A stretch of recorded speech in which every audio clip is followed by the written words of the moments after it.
Twinkle, twinkle, little star.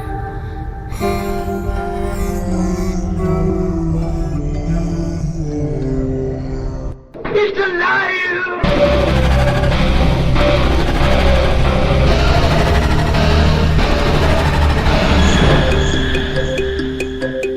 Welcome to Where the Weird Ones Are.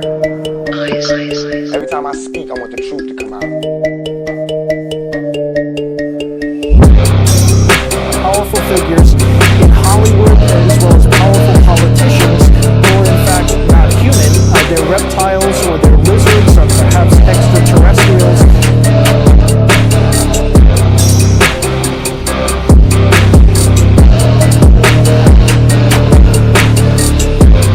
I don't think it is a human. I think it's a Sasquatch.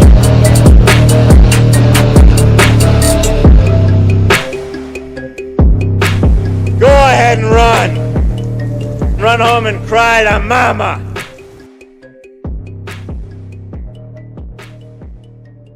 Let's get weird. What's up, you fucking weirdos? Welcome to another episode of Where the Weird Ones Are. My name is Kevin, but you probably already knew that, and if you didn't, now you do. First things first, I would like to say I hope you had a wonderful, lovely, and safe 4th of July. 4th of July. Happy birthday, America. America! Secondly, I would like to introduce you to Cryptid Warfare Podcast. Today's episode is The Creator, the Witch, and the Underground Railroad. So, that's a play on The Lion, the Witch, and the Wardrobe. If you didn't get it, now you do, because I just told you. So, but yeah, so these are all topics that we basically cover in this episode with the guys from Cryptid Warfare. You should definitely check out their podcast. They're phenomenal people. They're funny, and I think they cover a lot of great shit on their podcast. If you don't follow them on Instagram, I suggest you do. They just did a hunt or like an investigation on Farrah's property in Tennessee. If you're not familiar with Farrah, she's the Conversation Cabin. She was episode 30, I think, if I remember correctly. I'm pretty sure she was episode 30. So, anywho, they both have some intriguing stories. They're very good for laughs, so I hope you guys show them some love. And it's Drew. So this is how I know their names. Obviously, I'm assuming that Drewski is either Drew or just Andrew. But so Drewski and Zook. I think it might be his last name. I don't know. I never asked. But I would consider them very intelligent, I guess would be the word that I'm looking for. They know their shit. They know what they're talking about when it comes to cryptids. They know their shit when it comes to the military, conspiracies. They're good with that. So, yeah. So if you guys are interested in that kind of shit, which is basically a lot of the shit that I cover, definitely check them out. I hope you do, and check out their Instagram. And I believe, I can't remember correctly if they do have a YouTube or any kind of like video aspect, but anyways, so with that being said, I hope you enjoy this episode. I did. If you personally have a story you want to be featured on this show, please do not hesitate to reach out. I'll be more than happy to make time for you. And if you want to be anonymous, we don't have to do this video shit. I'll still video. I record through Zoom, so just ahead of time. So if you want to be completely anonymous, you can still be anonymous on Zoom, where I can't see you as well. So just food for thought, you know. So if you have stories you want to share them, contact me at wheretheweirdonesare@gmail.com. You can DM me on my Instagram, where_the_weird_ones_are. That's where I am most active. I also have a Facebook, where the weird ones are. I'm thinking about getting into Discord and Reddit. Not 100% if I want to, just because I don't really understand how to use them. But I am considering it. I'm also considering Twitter. Still don't know how to use that either, but, you know, I don't know. I might just keep it to the Instagram and the Facebook. I barely use the Facebook, but I am heavily active on the Instagram. So, with that being said, the 2 ads that I run, please go check them out. deeperdown.store. Use my code kevinsweird18. You can do etsy.com/shop/healwithchristina for crystals and shit. And that code is weird125, and that's 25% off. So please go check them out and show them some love. And with that, my friends, again, I will say, I hope you had a fun, amazing, and safe 4th of July. And I am so sorry if you have to work today. Today being Wednesday the 5th. So, anyways, I hope you have a good day. I hope you have a good night. And stay weird. They're coming to get you, Barbara.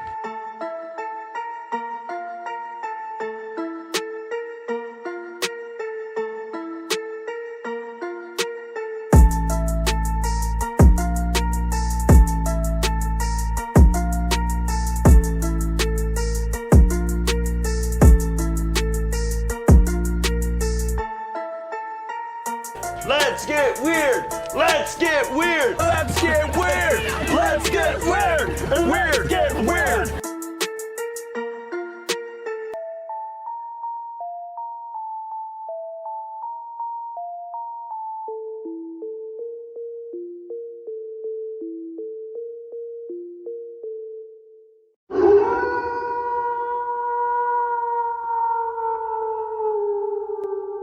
That's I interesting. just wanted to use a new term.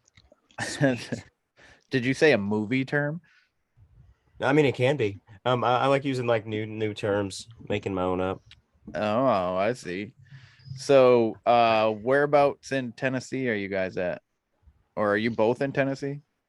Yeah, we're both in Tennessee. We're both in the city of Murfreesboro. It's Murphy. about 30 minutes. Yeah, it's about 30 minutes away, like down south of Nashville. Oh, okay. We were just, my kids and I went through Nashville, and we went to the Country Music Hall of Fame. Okay. That was interesting.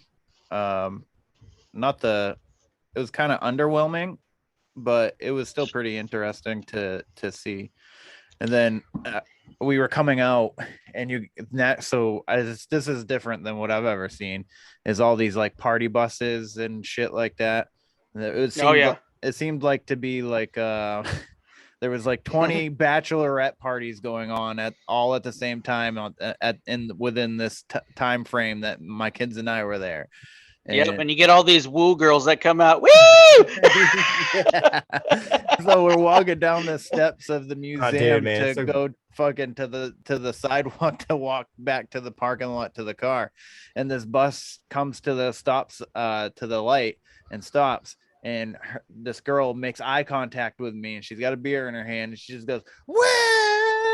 And then I was like, all right. And then like my daughter like grabbed my hand at the same time, and as she's mid woo and she's looking at me, and she goes, "Whoa!" like that, and turns around and walks to the other side of the bus. And I was like, all right, we don't like children over here. That's cool. Dang. So where are you going? Welcome to Tennessee. Yeah. And when we first got there, though, before we went into the Hall of Fame, we're walking down the sidewalk, and my son goes, "Hey, are children not allowed in this city?" And I go, "What do you mean?" And he goes, "There are no kids." And I look around absolutely up right, and son. down the street, No and I'm kids. like, "There are no children here. You're right. This is weird." And I don't think we saw any kids at all the whole entire like 4 hours that we were there. It was Were you guys bizarre. Downtown, like CMA, all that? Yeah, right in Okay, there. yeah, We yeah, ended right, up yeah. going to some like Around a Broadway. barbecue place for dinner, which Gotcha. was pretty tasty and a little weird because you had to stand in line to order your food and then take a number and then go find a place to sit. Yeah, Like you didn't get seated or whatever, which is fine. It was just different than what I'm used to. it's pretty Other perks. congested down there, man. I don't really like to go down there. If I have to, I will. But other than that, I try to stay Yeah, I far don't away bl- from the big city as possible. Just I can't do it. yeah, I don't blame you. I don't like the city either. So I I like to stay as when I'm home in this area back home. Like I just stay in the woods where I live. So Yeah, I know. I don't venture out unless I need to. Yeah, same here, man. Oh yeah. Yep, yep. Not You- unless the wife says, "Let's go." I'm like, all right, let's go. Oh gosh. Let's go shopping, Drew. Negative Ghost Rider. I need new Go ahead. candles. You got 2 other daughters to go with. Go ahead. So one of the questions I like to ask, especially other podcasters, what got you guys interested in doing a podcast together? Oh, it goes all the way back to 2015. I actually had an Whoa. idea, and I thought of the perfect dude which is Zook. Basically, in the nutshell, the first time me and me. Zook actually met was we actually went on a sponsored Bigfoot hunt, right? Mm-hmm. And that was the first time him and I ever met. We actually met in this parking lot where we're all going to meet up, and we got to know each other, and then we just clicked, dude. And then went on a couple of cryptid hunts and stuff, and then we got really close, and him and I went to the same church, and then his wife knew my wife, and then it just all kind of intermingled with that. And then one day I was basically just listening just to podcast after podcast after podcast. And I'm like, you know what, dude, I could do this. So I hit up Zook, and I'm like, hey, let's do it. So we did about like, what was it like 5 episodes, something like that? Yeah, it was 5 or so. Yeah. And then after that, like life just hit. And then we literally like, okay, we got too much on our plate. So we just actually stepped back. Uh-huh. And then we got a wild hair up our butt, and we just like, hey man, let's just do it again. So Bigfoot like, hair. yeah, so I knew it. you caught me, dog. experience on the hunt. Yeah, so basically, But yeah, no, so yeah, that's man. basically, Yeah, got a fire lit up our butts, man, and it really kept us going. I forgot what I think it was in June of last year. That's yeah. whenever like I started this PDF, and it was like maybe close to 100 types of cryptids, and I'm like, dude, we have plenty to talk about, and we had no idea what direction we were going at the time, but I'm like, let's just talk about cryptids. It's not, I mean, we'll do a little bit of research, but we'll mainly just talk and chat and maybe do a little joking. And it's cool how that escalated and just what Drewski does, man. He's really good at just building relationships and talking to people. And I'm just behind the scenes. You're starting to glitch out, Zook. Yeah. Say that again. Maybe it is my freaking Yeah, it is. transition. My audio might sound a little weird. I'm gonna move over there. All right. Hold on. Where you going? It was weird because we just talked for like a good 15-20 minutes before I started recording. I start recording and he starts going, You know what, dude? That seems to happen a lot because we did that with Jessica Jones and then all these other people we interview with or we interview. It happens, man. Like it goes good before we record, and then when it starts to record, that's when all the glitches happen, man. Yeah, that sucks, man. I interviewed this woman, Amanda. She does 1-0 podcast. Okay. And just Zoom did not work whatsoever with her. Like it was even before I hit record, it was the minute she got on, it was glitching out. She's like, I'm on Zoom. all day for work. I don't understand why it's not working. I was like, I don't know. And then I tried Riverside, and then I talked to her for an hour and a half, and the recording downloaded, and it was just me. It was you couldn't see her, you couldn't hear her, and I was like, what the fuck is this? And then I tried, so we ended up scheduling another time to do it. I sucked too because the conversation was so good. And I had to do it a little bit. I decided to start it a little bit different, and we test run Riverside again the second time we met, and it still didn't work. So I just don't I can't seem to. I mean, eventually Riverside seems a lot easier or a lot better, I should say. In terms of, like, I could hear her fine. She talked fine the entire time. Yeah, there was no glitching, nothing. So I was so bummed out. If I could have gotten that to work to record her, it would have been fantastic. I'm sure eventually I can do it, but we ended up recording through Skype, so that was a little different. But yeah, it wasn't bad. It worked. It still worked. She still glitched here and there, but I could still hear her. So. Yeah, I hear you, man. Yeah, this one, it's like, what's that one thing called? It's like, it's not StreamYard. What is it? It's the other one that we got off these guys. They made it up or something. What's that one? He's not. Was it Stream? STREAN. Yeah. So basically, this guy that we recorded. I've been trying to get this guy for months, dude, months, and I finally got a hold of him, and we finally made it work. And then after we recorded it was like a 2.5 hour episode, right? After we did it, and then after he left, I seen like Zook's face. It was just Zook was just like this. I was like, no. Don't tell me. Zook was like the next day. Zook was like, Zook was like, yeah, it's exactly what you think it is. I was like, shit. But what was cool though was that the episode did record, but it was out there somewhere, right? Yeah, it was saved on their personal servers. But that's why I like using local recordings, because they're downloaded directly to my computer. I gotcha. So we finally got that episode back. What was it, like 2 weeks later? Yeah, no, it did take a long time. They were going through some like launch of some sort for a new product they were selling. So yeah, it took them a minute, but it was cool, man. You got Sweet Lips Gary Wayne, being able to share his truth with us. Sweet Lips Gary. Here, Gary, thank you. Holla, Gary. So June of last year, you guys really kicked this podcast up. Yeah. Right. All right. So I started my podcast in a similar area. I did like 2 episodes, and then I did a third one randomly that was by myself, and then I went dormant for like almost the entire year. And then September I did August I did a random one, and then October I just been nonstop ever since, which is weird for me, I guess. I don't know. I'm not a professional podcaster, so I tell everybody too, because they're like, oh, sorry, I didn't mean to swear, or oh, sorry, I didn't mean to put my beer in the picture. I was like, this is not a professional podcast. We don't give a fuck here. Man. I was like, we do this for fun, man. So I think that's how it should be, right? Like, I mean, I don't like it where they stop like mid-interview, like, or something. Like our buddy Nick Valente, like that.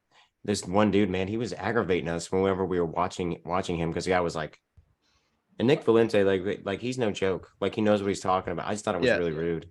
Yeah, that seems rude to me. I like to just let people talk and engage with them. There's some podcasts that are actually pretty popular where you got the guest talking and you don't hear anything from. It's basically the guest is carrying the show, and I feel like that's like what's the word that I'm searching for? Like a cop out kind of thing, where you're just letting your guest basically but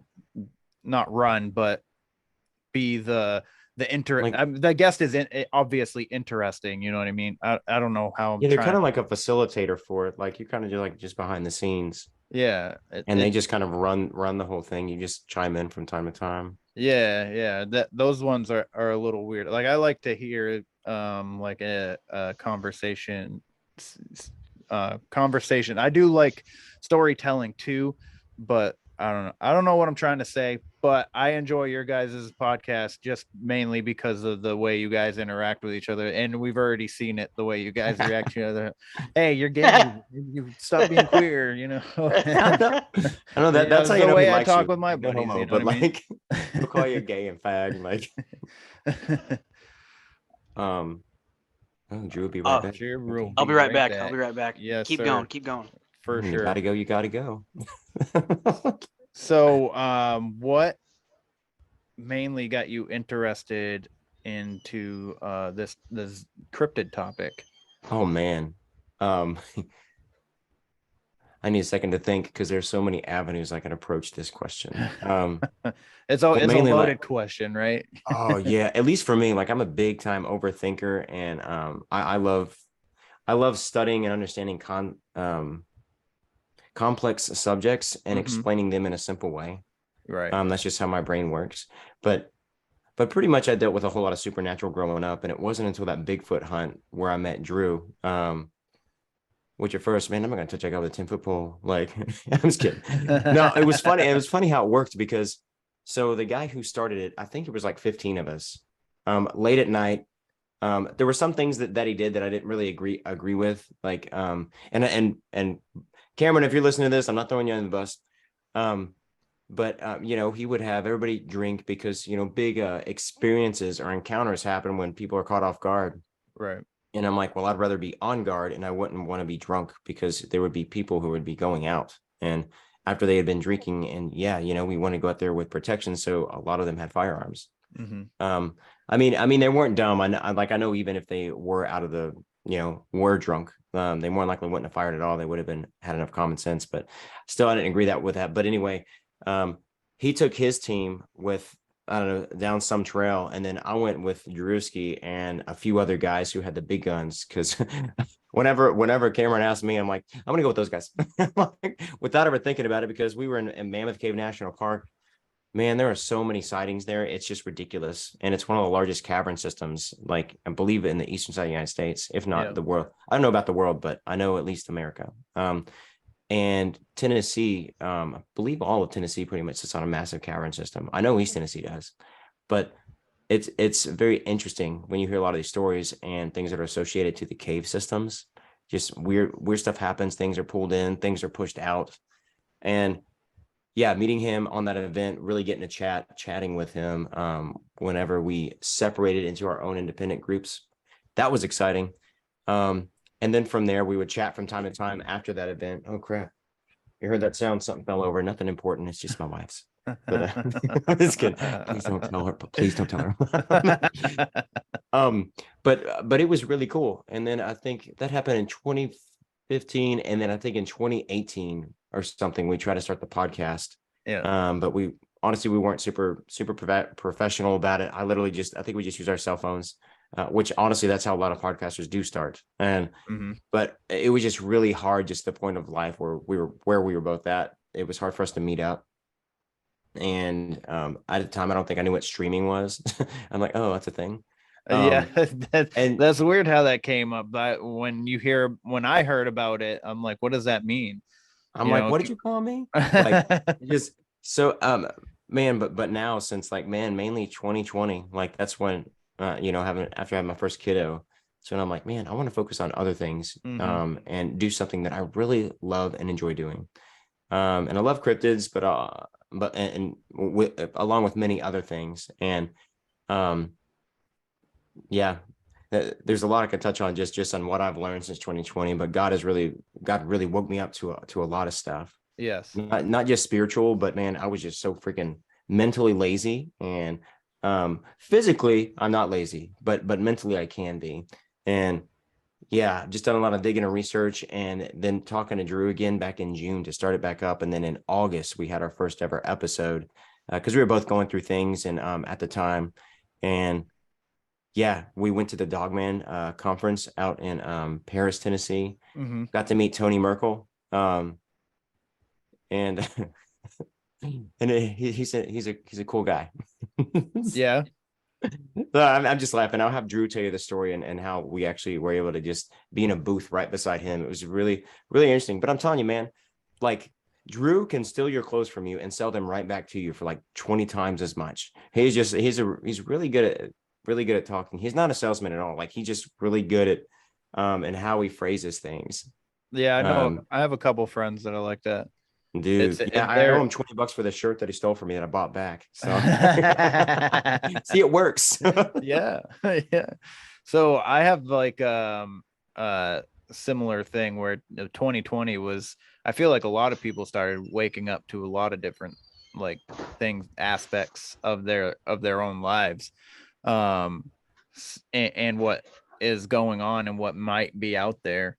The simple fact that they're putting UFOs are real in the mainstream media is kind of interesting lately, you know what I mean? Yeah. But so I feel like, yeah, I can be mentally lazy too. Physically I'm not at all, but I feel like I can lack in my mental capacity a little bit, but it's not the end of the world, I don't think so. But do you read a lot? Do you read a lot? Oh man, Drew is a big reader. I like listening to a lot of audiobooks and skimming through articles. Okay. It takes me forever to read books, but Drew is really good at it. Yeah, I'm super slow at reading books, but I like to, and I should probably do the audio books more often. Dude, I'm telling you, man, they're except those really deep ones. Like I like to listen to like some of these scientific ones. Yeah. But I'm like, man, I didn't take freaking notes. I need an actual book to like underline and highlight things. Yeah. I remember this one time my ex-girlfriend and we were because I was telling her how slow of a reader I am, and we would have like movies, we'd watch a movie and it would have like the little like a paragraph on something, and I'd be sitting there reading it, and then it would go to the next scene and I'm like, fuck, I didn't finish, and in my head I'm like, fucking son of a bitch, and then I just sit back on the couch and she goes, did you read that? What? And I go, what it say? Was it in English? Yeah, I go, what did it say? And she goes, she would just tell me, because she could read like an entire something that would take me probably 20 minutes to read. It would take her 2 minutes to read. Yeah, I hate that. I hate someone's amazing ability. I hate one. I hate somebody that's amazingly skilled. See, once again, Tennesseans. So Drew, Zoke was just telling me about the Dogman conference that you guys went to, and you ended up getting a booth next to the well-known Tony Merkel. Oh, that fag. Yeah, I did, man. I did. Yeah. I love that guy. He's a good dude, man. Good dude. Yeah. He seems like a good dude. No, he's cool. He's cool as hell, man. Good guy. I got a little side hustle.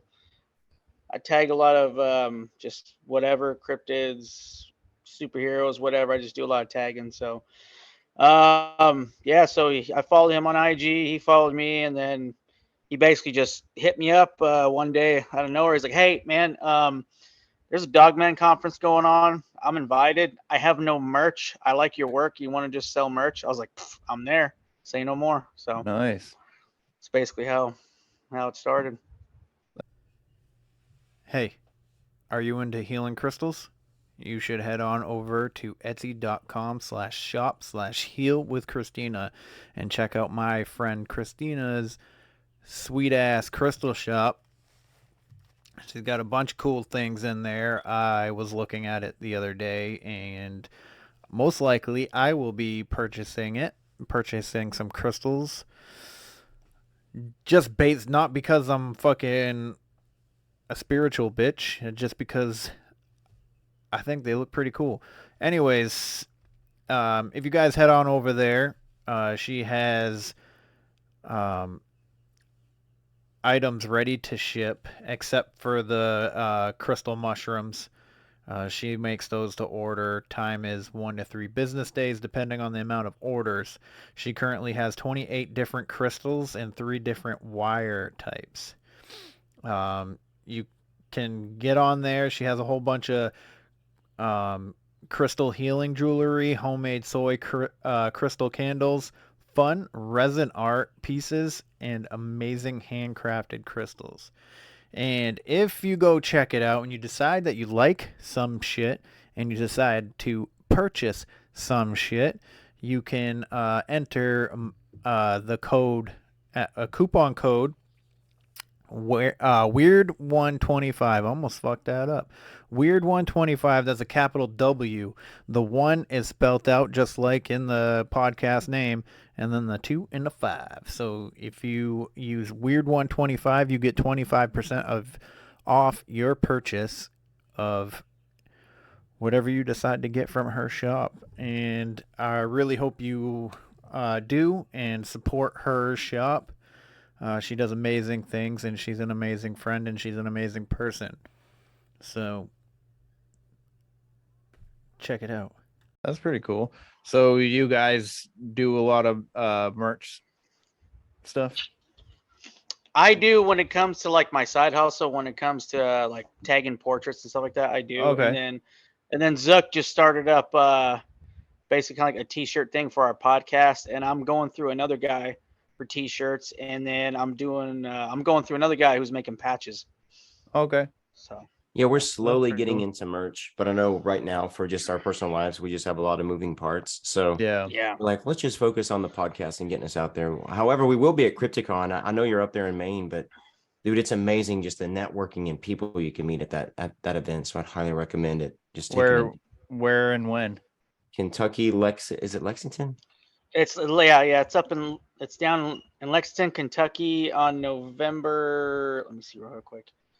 November 19th, 18th, 19th. It's November 17th through the 19th. Oh, no shit. Yeah. Wow. All right. So, that gives me plenty of time to plan if I'm able to make that work. Yeah, man. I know my kids and I are going to Florida in October, so a weekend. Kentucky. Let's see. Not that far if you take like a 20-hour detour. Yeah.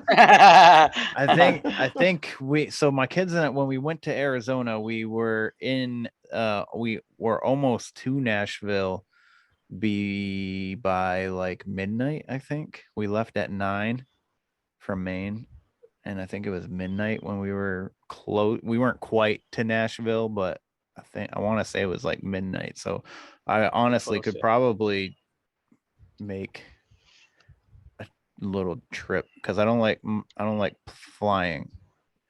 I don't either. I hate flying. All the like weird stories of like weird ass fucking people. Like it's not even the concept of possibly crashing or anything like that. It's people that make me nervous on airplane. That would make me nervous. I've never been on an airplane, so. Oh man, yeah. I just don't like. You know how basically if like your automobile dies out and stops, you're good. But if a plane goes out, yeah. Oh yeah, man. I think about that when we fly. I'm like, man, you know, it'd be funny. Like years in the future, you know, Kev, he changes his mind and we see him flying on the back of Mothman. He's like, hey guys, that'd be such an epic entrance to Crypticon. Like, that man, would be. I'll just give you like our whole booth. I'm like, you know, I'll forfeit like our tickets for the hotel room. Tickets. I don't know. I'd get the hotel room. Sasquatch is my daddy and is gonna protect me.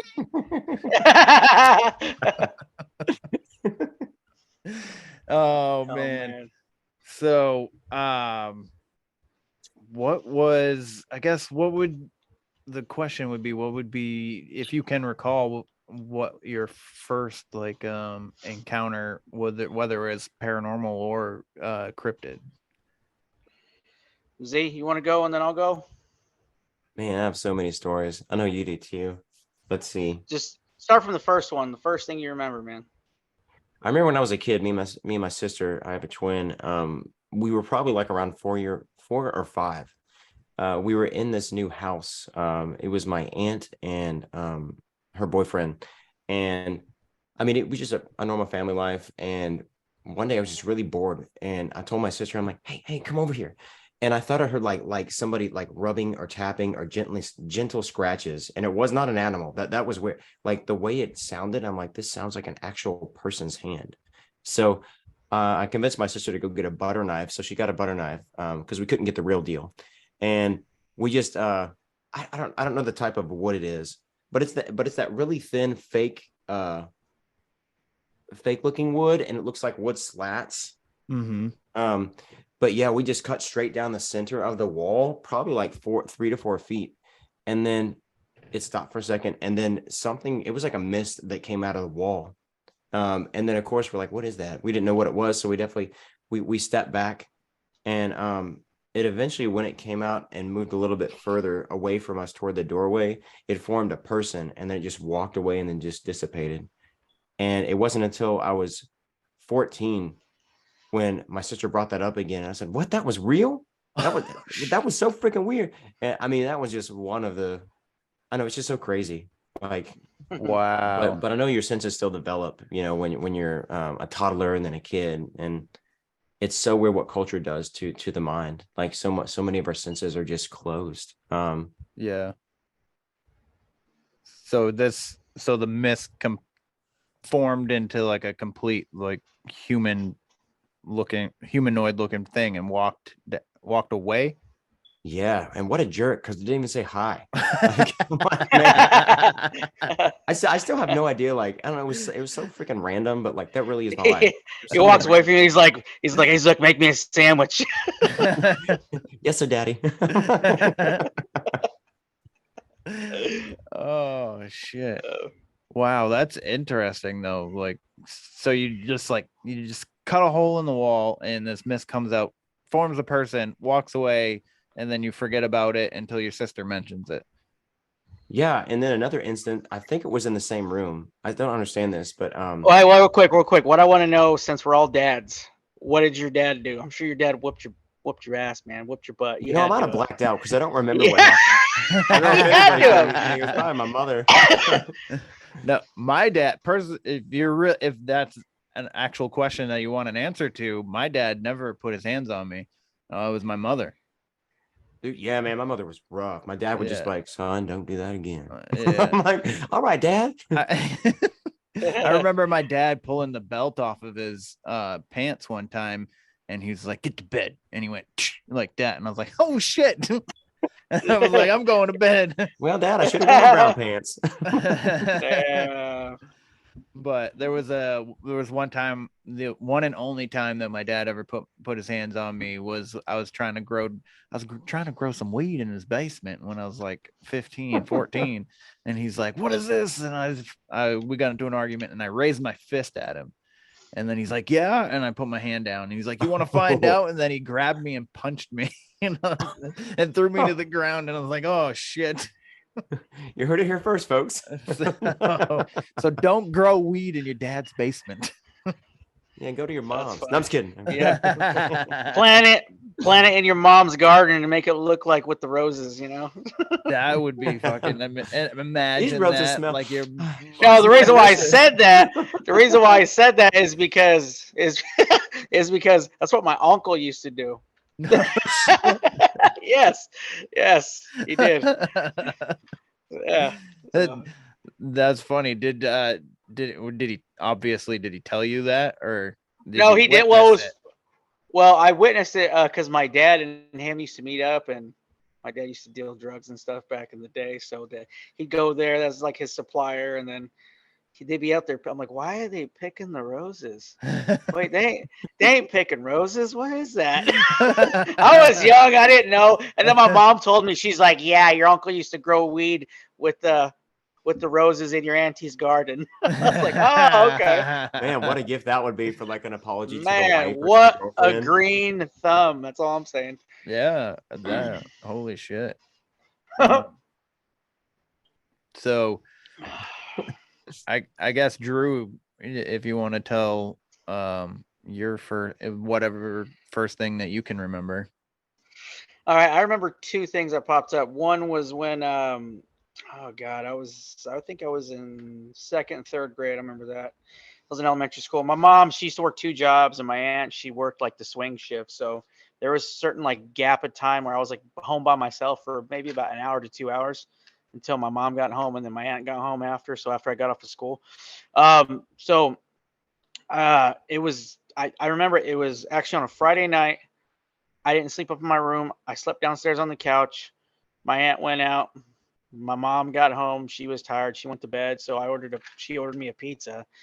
And then I was up playing I remember I was playing Nintendo, like the first gen, but I was playing like Bart and like Radioactive Man is what it was. So I was playing that, and then I passed out, and then next thing I know, I woke up, and the TV, my mom came downstairs, shut off everything, went back upstairs, and then I woke up, and I'm on the couch, and I look straight ahead, and that's like the stairway that goes up to the second floor. Mm-hmm. And I see like shadow people just walking up and down the stairs, dude. What? Up and down the stairs. And I couldn't move. I couldn't scream. I couldn't do anything. I just laid there, and I tried to sink in the couch as far as I could in between the cushions. And then it scared me so bad that they started to walk up and down the stairs. They kept doing it. And then one walked all the way down the stairs and made a hard right and just stared at me. And then I was so scared, I passed out. From fear, I fell asleep. Went to sleep. And then I woke up with my aunt waking me up. Hey, get up, get up, get up. Let's go eat some breakfast. And I was like, what the freak just happened? No shit. So then I talked to, So then I talked to my aunt about it, and she just kind of like looked at my mom and didn't say anything.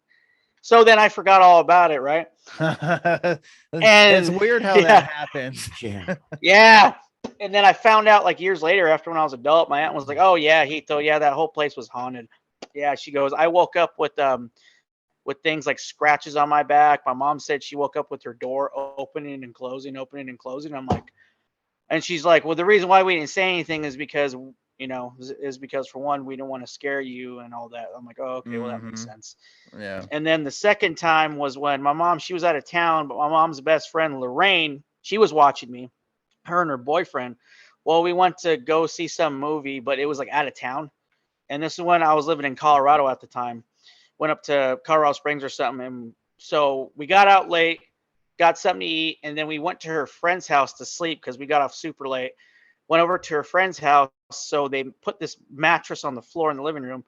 So it was me, my Aunt Lorraine, and then her boyfriend all on this mattress, right? Well, her friend was like, "Hey, don't mind the ghosts. Just ignore him." I was like, "What?" She's like, my mom's friend Lorraine was like, "What?" She's like, "Yeah, just don't mind him. He just rummages through the kitchen. Just don't worry about it. Just ignore him. Go to sleep. He'll leave you alone." And then her boyfriend was like, "What the freak?" So we just laid there. Lights shut off. We're just laying there, right? And next thing I know, I hear the cupboards opening and the glasses going through, right? And I know I'm not dreaming because my Aunt Lorraine's holding me and she's squeezing me. And she rubs my head. She's saying, "It's okay, it's okay, it's okay, it's okay." And then all kinds of glasses are getting thrown down. And then that chick's husband comes down. "What the fuck? Hey, quiet, Dad, leave us alone. We're trying to sleep here. We're trying to sleep. Leave us alone." All right. He's all, "Don't worry, guys. I took care of it." And then he goes back upstairs, right? Typical grandpa. And then Lorraine's like, "It's okay, Andrew, just go to sleep." I'm like, "Okay." So I'm trying to go to sleep, and then it starts again. And then what she does is that she just covers my ears, and then I fall asleep. Yeah, and then I wake up, and then we go home. That's it. Wow. Man, my story sucked. That's fucking freaky. So let's go back to the stairs first. So you're saying you saw multiple figures. I saw it looked like out of like the Victorian times, right? Like women wearing those big dresses, dude wearing like suits and stuff like that. But it was like people coming and going. It was like there's a party upstairs, and they were like coming. People were going up, people were coming down. That's how it was. They were kind of like scooting by each other and stuff like that. It was like a trip, pardon me. Yeah. Oh, there's a child looking at me. I'm gonna stare at it. Yeah. Well, No, they're probably like, or vice versa. They're probably like, what is that? Is that a ghost? You know? Yeah, Could be in yeah. their minds, yeah. That's true. I mean, if you get into the many different Yeah.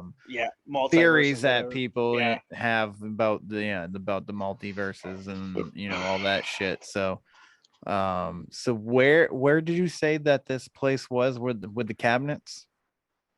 Okay, so it was in old Colorado City. That's Uh-huh. about 20 minutes away from Colorado Springs, like west of Colorado Springs. So that's basically where it was at. And that old Colorado City is pretty old. That's where like Tesla was at and stuff like that. Yeah. With like the electricity and all that. Yeah. And so they had a lot of weird stuff up there, man. Wow, that would have scared the shit out of me.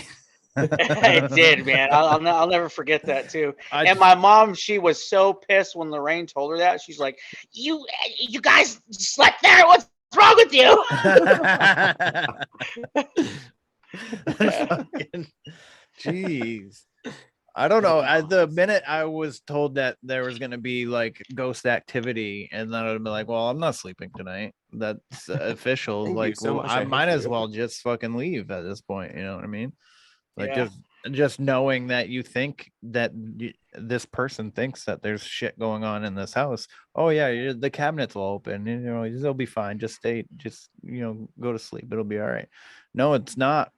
It's not all right, because I have to listen to this, and then I'm gonna be sitting here thinking that the next thing that it's gonna touch is fucking me.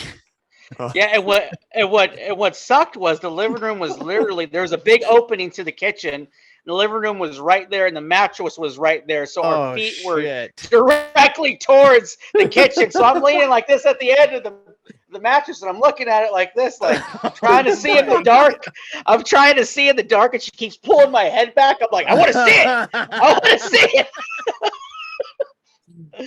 it. Yeah. Holy So- shit. God damn. That would, oh my.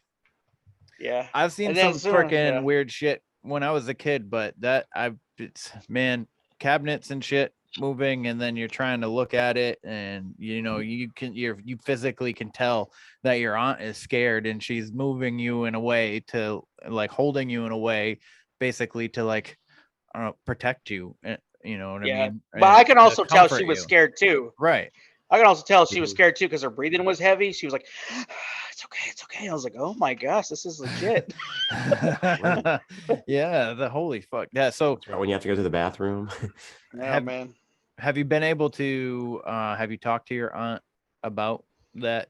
I haven't situation? talked to her in years, probably since I graduated high school. I haven't talked to her, man. It's been about almost 20 years, man. I haven't talked to her. Oh wow. Yeah. Since So, well, she's really graduating not high a- school 20 years ago. Yeah. What? I'm almost pushing 40, bro. Oh, I'm trying to think. I was I thought like you were like 16. That's good. Yeah, that's good. Yeah. Jeans are good, man. Jeans are good. Dude. Yeah. Yeah. I haven't talked to her in a long time, man. She's really not an aunt, but she's like a good friend of the family. But yeah. Oh, okay. So All right. Yeah. All right. And so how was the conversation the next morning? Like it you was guys just like, just got the fuck out of there as fast yeah, as that's you could? basically what it was. Yeah. She's like, hey, let's get up. Let's go. And then we went to Denny's and I went home. That was it. That's all I remember. Denny's is And where then it's my mom chewing her ass out on the porch. Yeah, beautiful Yeah. memories. Yeah. And memories. So I know. So I've seen shadow people like my entire life, and I've been in the state of paralysis a few times. So like I know the feeling. Yes. Oh, bro, 3 times, dog. 3 times. I know one. I had one that was super recent in this in the house that I'm living in now. Yeah. But like there's so many times when I was a kid, and there was one time when I was sleeping. I was at my grandparents' house, and me and my sister shared a room, and we were on bunk beds, and I was on the top, and I just woke up. Well, not completely woke up, but I just started like feeling this overwhelming sense of dread, and I couldn't move, and I don't know why. Like I didn't see a ghost, I didn't see like anything weird, I just Yeah. kind of like started to become awake, and I was so like scared of nothing basically. So I don't really know what that was about, but Yeah. paralysis Oh. is so interesting. Sucks, dude. It does. Yeah, now when I get it, I just get pissed, dude. But yeah, but the first time I had it, man, we actually had a big giant worship night at our church, right? Yeah. I was running security at the time. I got off late. It was about like 1:30 in the morning. I got off, so buttoned up everything, turned on the radios, checked the weapons. Hey, you guys still see me, or am I glitched out? Yeah, you're frozen, but your voice sounds perfect. I look like a monkey. Anyway, so got him. So, anyways, yeah. So after that, I got home, and where we lived at the time, we lived in this apartment, and so basically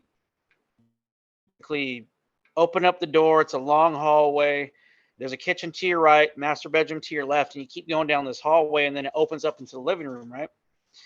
Well, I go in, everybody's asleep. My wife, kids are asleep. So I just lay down on the couch. Well, I usually have this routine. I always pray over the house before I go to bed all the time. Well, I was so tired, I didn't. I just laid down and got my pistol out and put it underneath the pillow, and I'm just laying there on the couch, right? Well, I wake up, and across from me is like our kitchen table and a big clock we have. And reason why I woke up is because I heard our front door open and shut. And so I'm reaching to get my pistol, and I can't move. And I'm like this, and I look at the clock, and it's 3:03. And I'm like, what is this about? I didn't know anything about sleep paralysis at the time, right? So I hear walking. Oh, fuck. And next thing I know, I see Vince Vaughn from Wedding Crashers, right? But hold up, listen to this. Just listen. All right. I see Vince Vaughn, and I'm like this, like, but Vince Vaughn's like 7 foot tall, dude. He's tall. Yes. And he's wearing a suit, and he's smiling at me. He got his hands in his pockets, and he's comes up the foot of the couch. He's like, "Hey, what's up, buddy? Can't move, can you?" And he smiles, and then his smile turns to just like that. Then he grabs his hair, rips it down, and it's a Grim Reaper, dude. A straight up black silhouette, a shadow person of a Grim Reaper.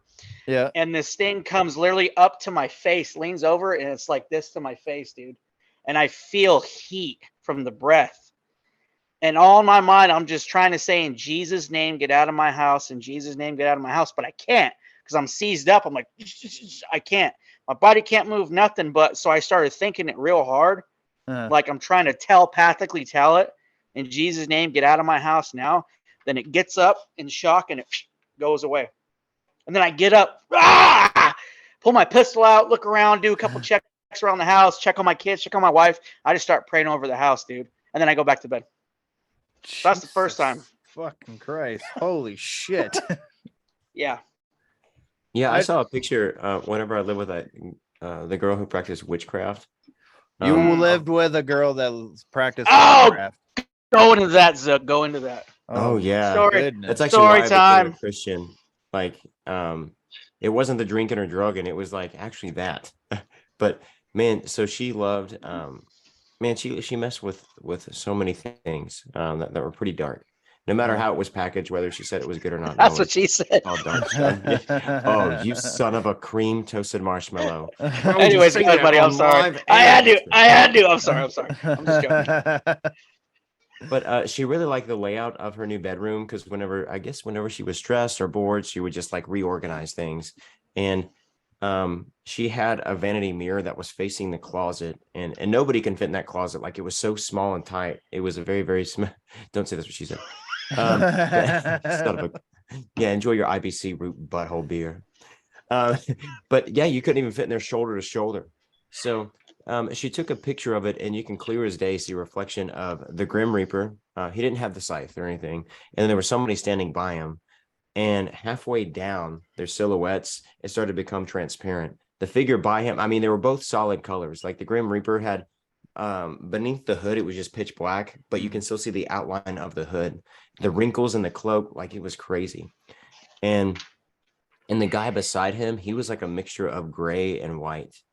But I mean, man, I'm not a thief, but I really wish I took that picture. Because I'm like, this is like nobody can't really explain this, because those figures could not have fit in that closet together. So it was definitely something in the mirror.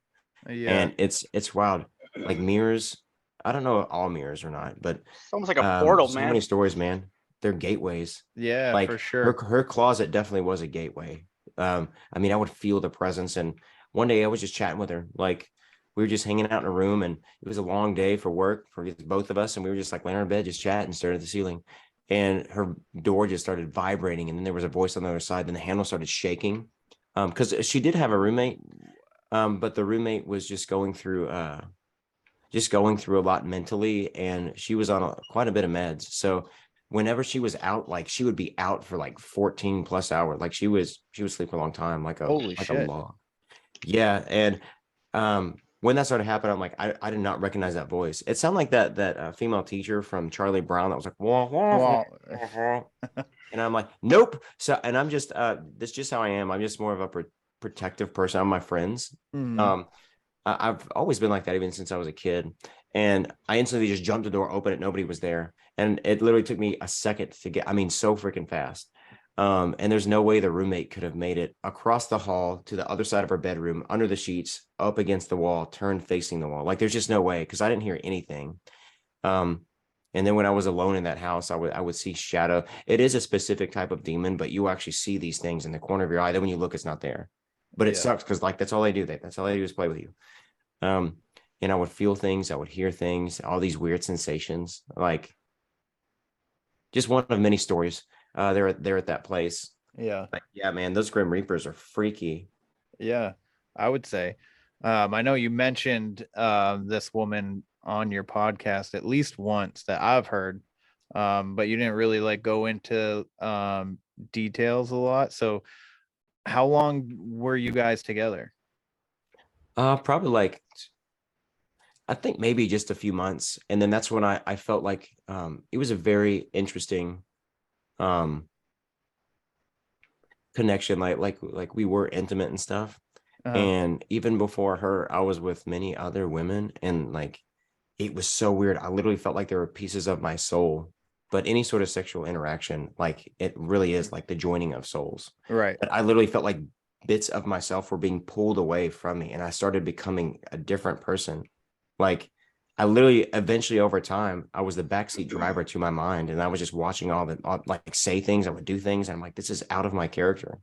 Almost kind of sounds like a succubus is working through her, dude. Yeah. No, I have no doubt, man. Like the stuff she was in, dude. It was crazy. And hey, tell them about her. Tell them about her protector on the ceiling, like that thing you told me about, like the gargoyle thing or whatever. She's like, oh, don't worry about him. It's just my protector. He watches us, or something like that. Oh, you'll have to refresh me. Like, there were just so many things that happened in that house. I know one day, like we were just chatting, and all of a sudden, like, I don't know what we were chatting about. We would just chat, because she was a very deep thinker, much like myself. So we would just sit and chat for hours sometimes. And all of a sudden she was like, like just started freaking out. And sporadically there would be like spirits that would just randomly show up, and they would be really close to her. And she said that they're not just like the cute, cuddly looking spirit, like they are demonic. And I'm like, I think there's a lot more going on with you. And that should have been a red flag, like whenever she mentioned this stuff before I moved in. But me as a child, I was homeless for a while, and I'm like, I don't want to go back to that. And I wanted to get away from the crew I hung out with, being around drinking and drugging, because I just wrecked a car I blew all this money into, only had liability. So it's not good to have liability. Had to move out of Nashville into Murfreesboro, because she said, hey, which it is funny how I met her.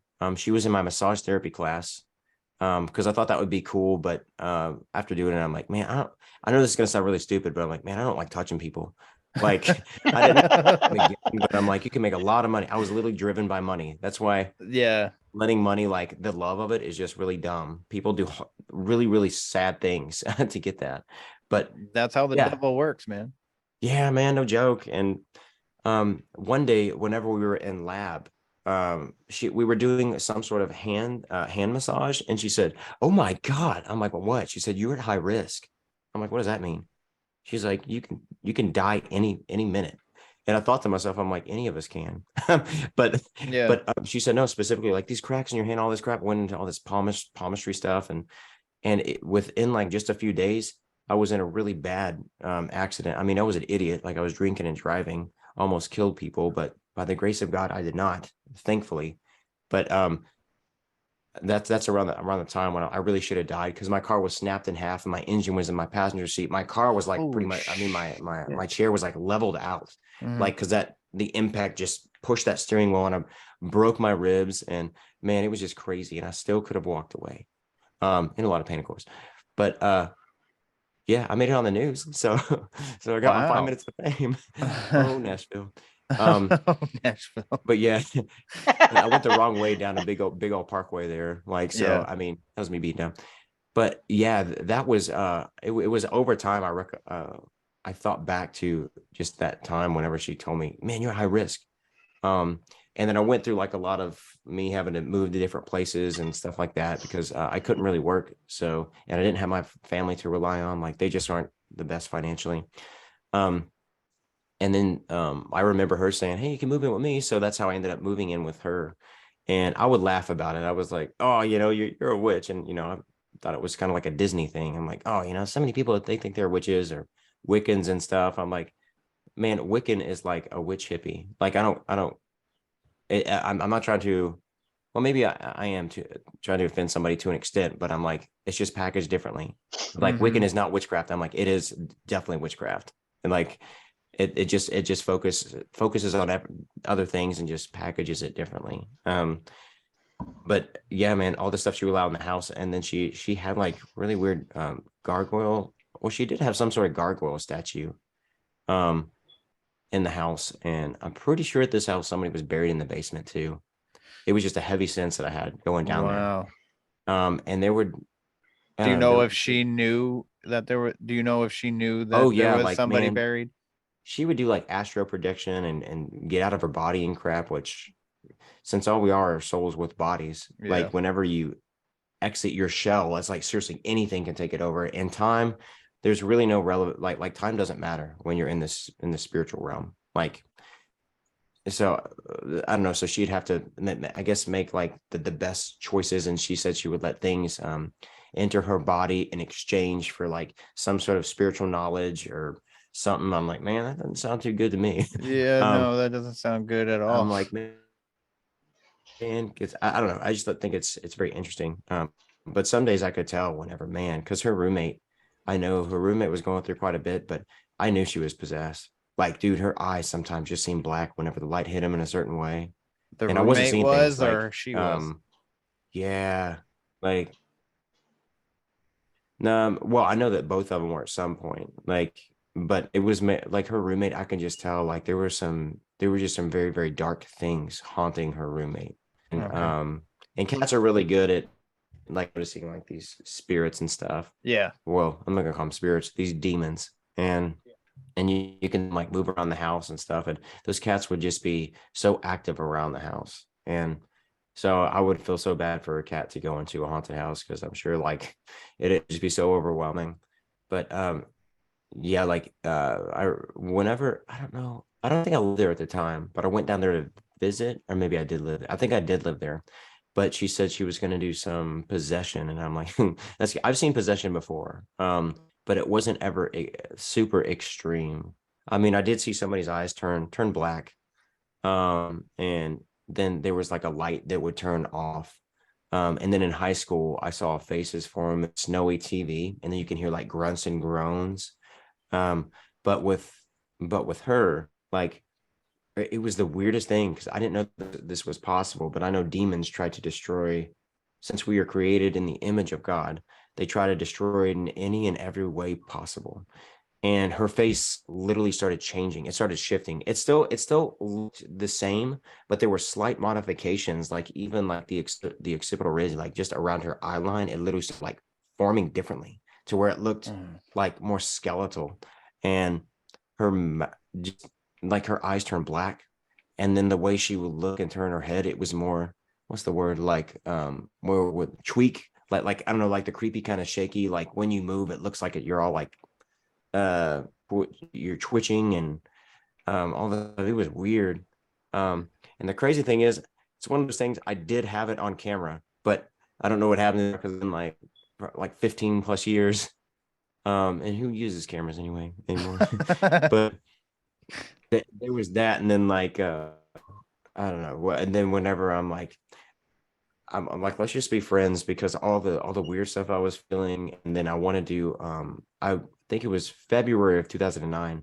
I think I'd been there for maybe like a few months or so, and then after then that's when I started going to church.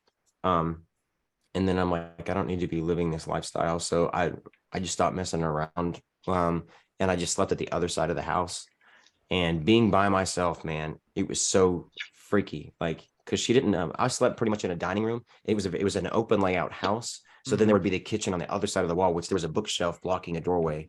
And man, I would just see, hear, and feel things. And the more curious I got to learning more about Jesus, the harder it seemed to get for me in that house. And which for obvious reasons, like, I don't know, it was just wild. And then when nobody was there, I would see shadows in the corner of my eyes, as I mentioned earlier. And I remember one day I was cooking, and it was definitely a super small kitchen. I mean, the stove was literally, I could have stood in one spot, and I could have been to the stove, to the counter, cabinets, and then sink. And I was cooking a delicious, amazing steak. And after I cooked it, I laid the skillet back down on the oven eye, and then all of a sudden, like, something picked it up and slammed it down. And that was like a millisecond that I just turned, and I was still watching, and it was wobbling. And I'm like, man, what the actual crap is going on here? Shit. And then I talked to the pastor, because most nights, man, I was trying to, because of my DUI, like, man, I was being sued for like up to $1 million. Yeah. They never got it because I've never had like close to that amount. But, and yeah, like, I would go visit my pastor and stuff while having my bicycle, biking to opposite sides of town, working 2 jobs. I don't even know how I operated, because I didn't sleep very much, but I just didn't want to go back there. But my pastor, like, it was just so awesome, man. Like, just the times I just got to hang out with him and just chat and learn more about what was going on. And then eventually, after about maybe 6 months, I was finally able to move out of there to some people who did drugs. I'm like, but I didn't know that before I moved in. It was just a coworker. But yeah, then it was a progression of houses that I was moved into, that one, they just kept getting better and better after that. So it was cool watching God work through that. But man, dude, it's wild. But there was way more stories, you know. So she told you that she was a witch before you moved in? Oh yeah, and I really did laugh. Like, I thought she was kidding. It was like one of those, oh, you're serious. That's dude, all of everything that you said is creepy as fuck. And I just want to say that while you were telling your story, for whatever reason, whatever entity wanted to fuck with your Wi-Fi did so, and then as your story was winding down, you're back to normal. Dude, I'm telling you, man, it's so weird with all this stuff. But I know that our bodies, like we do, like, our bodies do give off certain frequencies and stuff. Oh yeah, for sure. And I mean, who knows? Because, you know, when them what are they? Those like ghost meters and stuff. Yeah, and those capture frequency, like called. EVP, not EMP. But anyway, yeah, you can yeah, I mean, you can tell when, like, the signal is disrupted and stuff like that. And it's so weird. Like, I don't know. I've been on so many of these calls, but I've never, well, not of this, but I've used Zoom for like a lot of businessy type stuff, and I've never had like issues. Honestly, I've never had issues. And I have like a newer computer, so I don't know. I just think it's odd. It is odd. And then we were also talking about mirrors too, and how they possibly could be portals. So your story about the mirror, when you opened up your story of this woman, you had mentioned that story. I think also, like, if you have like an energetic field, like, so you have it near, like, say your the fuck is the word? I hate it when I'm trying to speak about something that I know and that I've spoken about it several times and I can't fucking think of the word. The power box. One of those. Yeah. So like if you have all your electricity going to this one box, right? And you have a mirror near it, and then all of a sudden weird shit starts happening. I feel like that is like that makes me feel like that energy is energizing that mirror, and that makes me think even more the mirror is a portal, like you guys were saying. And I had this woman on quite a while ago. We actually became friends. Her and her partner, she experienced fucking shadow people, incubus and shit, and she had her mirror covering her power box. So she put this it was a mirror that was passed down from like her grandmother to her mother from her mother to her, and she hung this mirror right over that box, and and there was always like shadow people near it, and then the incubus started visiting her, and then since she's gotten rid of that mirror, she's hasn't had any issues. So I think there's definitely something to mirrors. For sure. Oh man, yeah, I've heard stories like that. It's so wild too, like these just charged objects too. Yeah, that's what it is. Yeah, definitely. If that was a family heirloom, and that's what I've seen on a lot of cases too. If people have ghosts or paranormal activity in the house, like, and if people, start getting heirlooms from the family, like track that down and maybe get it out of the house, kind of like basically kind of like test it, like get it out of the house for a little bit and see if everything dies down. You know what I mean? Right. And then bring it back in, like, and if stuff starts ramping up, okay, cool, I pinpointed it. You know what I mean? Right. But yeah, I thought that was interesting. But so also they say that alcohol is spirits. So do you think that right before your DUI, do you think that you may have been giving yourself away to the spirit of alcohol?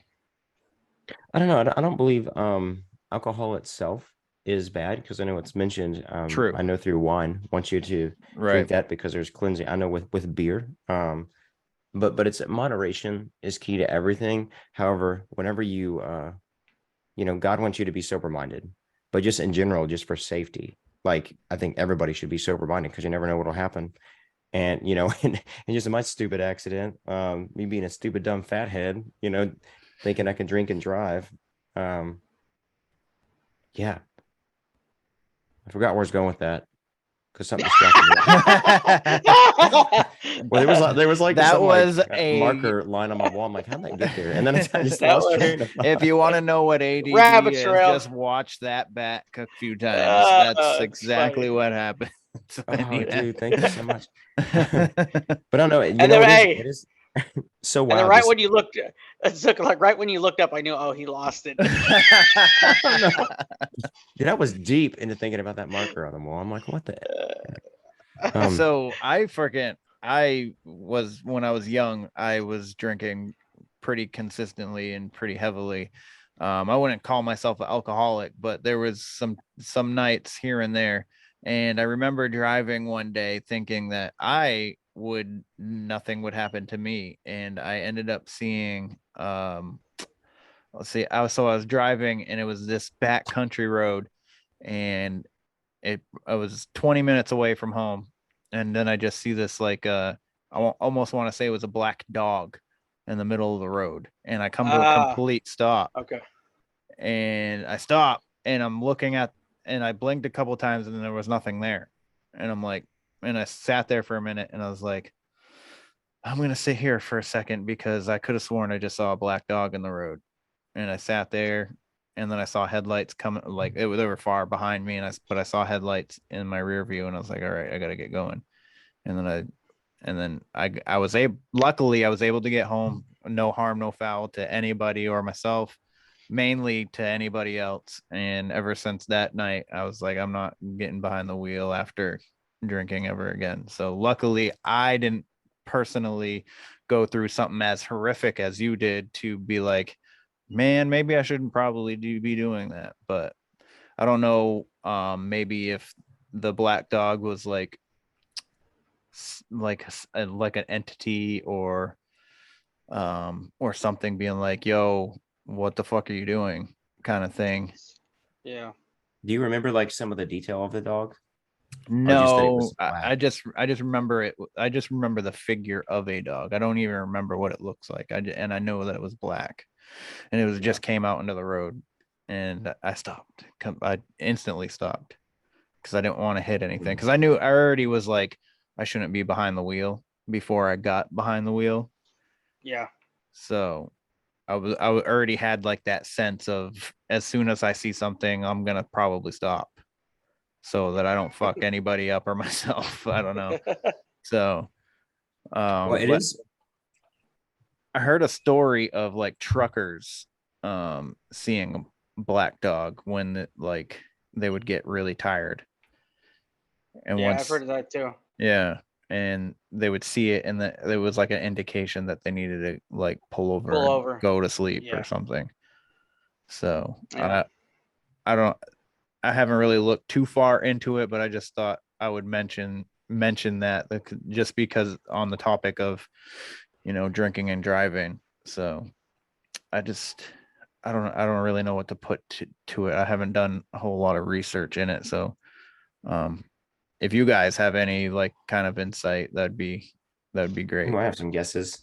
But I guess I'll go back to some other things too, just about being sober minded and stuff. And how like I know that if you have a disease or something like that, I guess glaucoma, you can like smoking pot and stuff, but really like pot for people who don't need it other than for like I guess for like a medical reason, like it really is. And just in general, it is a type of gateway drug, not just the first drug people start with to where they want to do harder ones, but literally it dulls your spiritual senses. And then it opens up your mind to like some pretty dark stuff.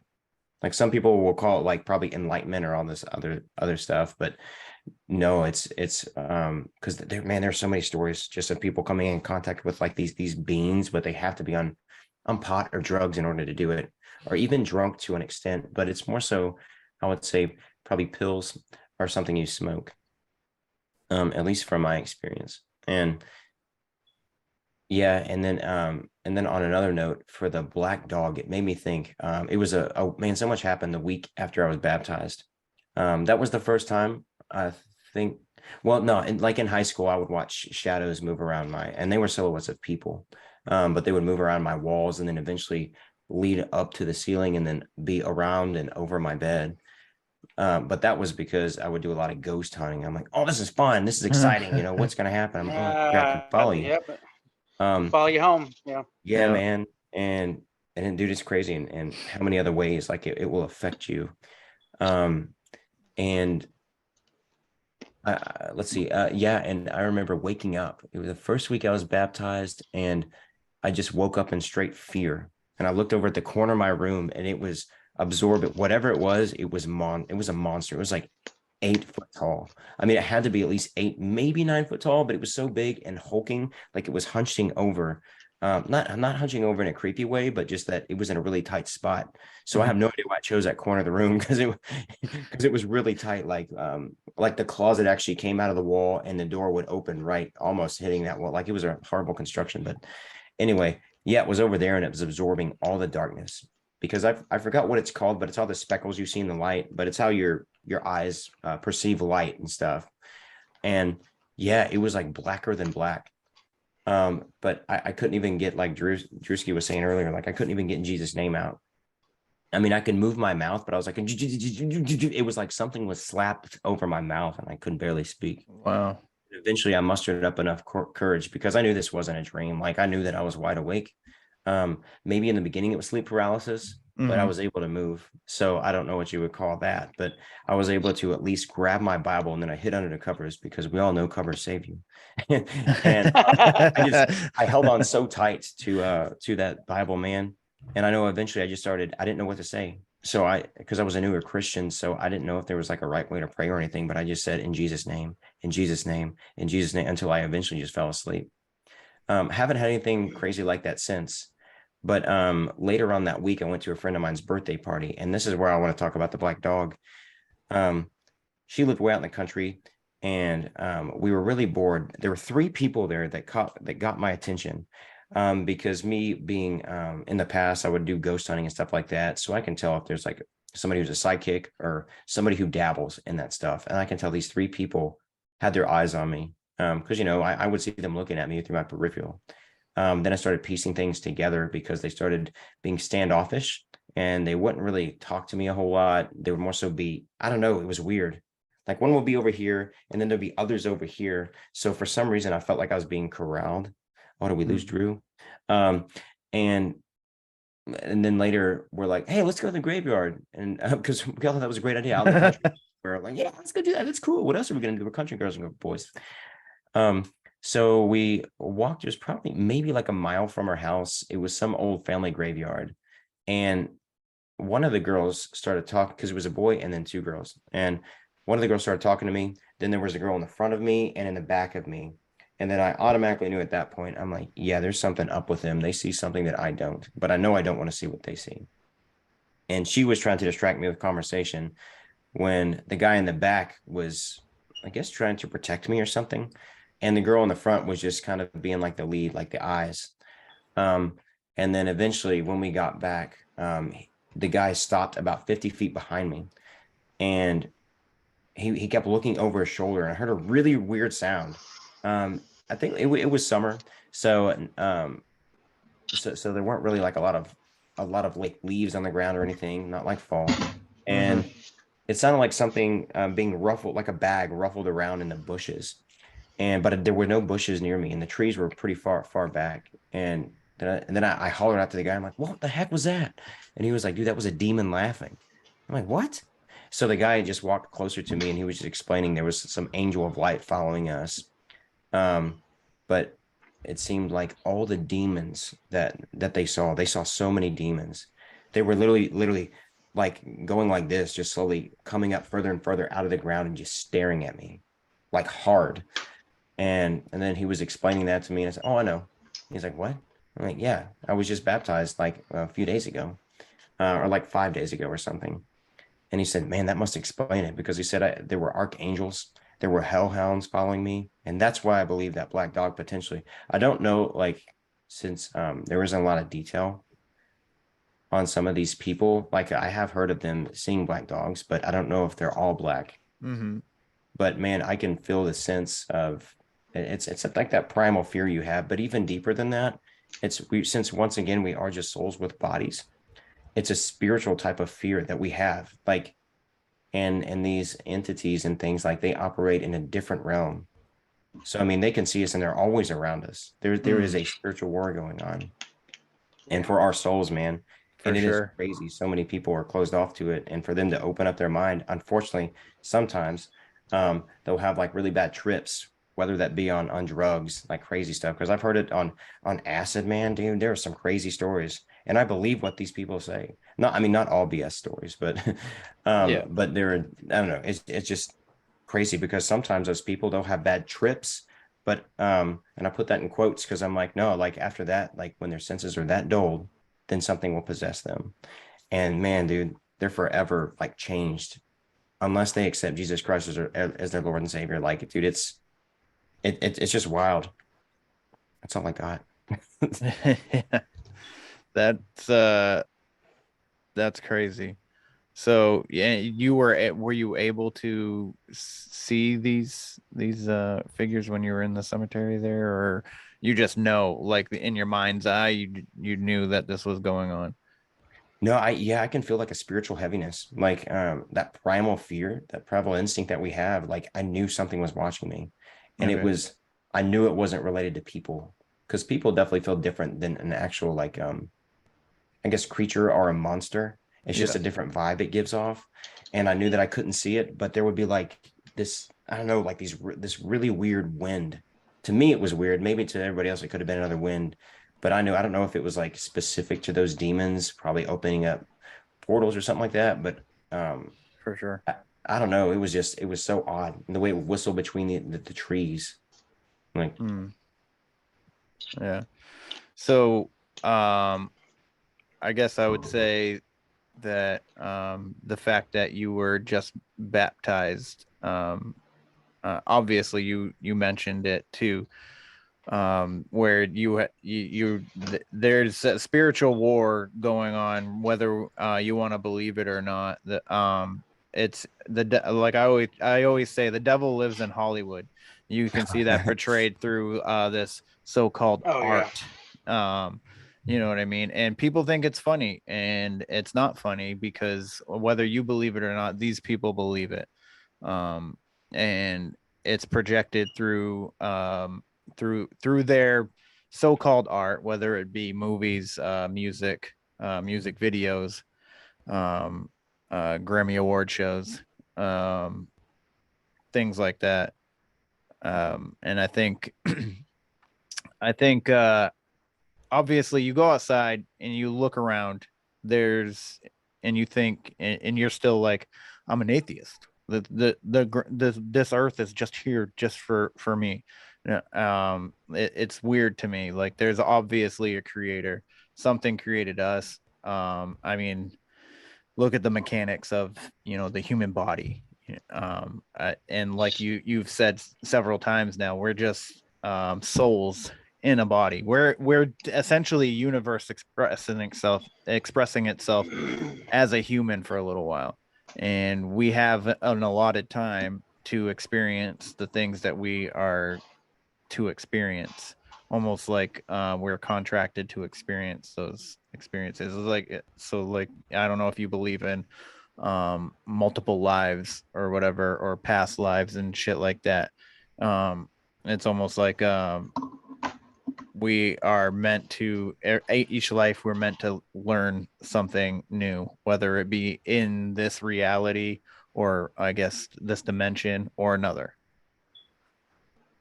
That and that's my belief on all of that. And I do think that the fact that you were baptized right before you guys were out there was something watching over you, but something also like, we were so close to fucking having him pulled into our side, and then like you got the angelic entities like, oh, fuck you, we got this one. So yeah, basically I found that story extremely like interesting. Yeah, that's exactly what it reminded me of.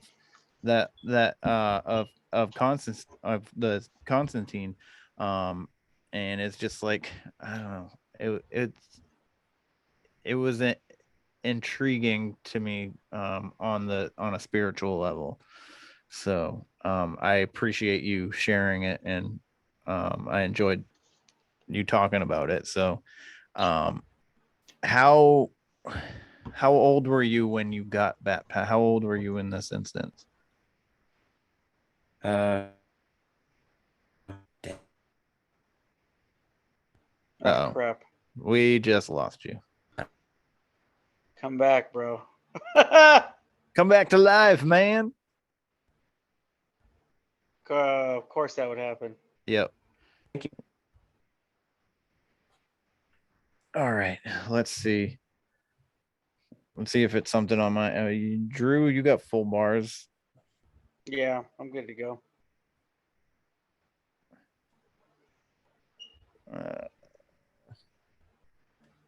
Oh, he's completely frozen. I can't even hear him now. I'm gonna text him real quick.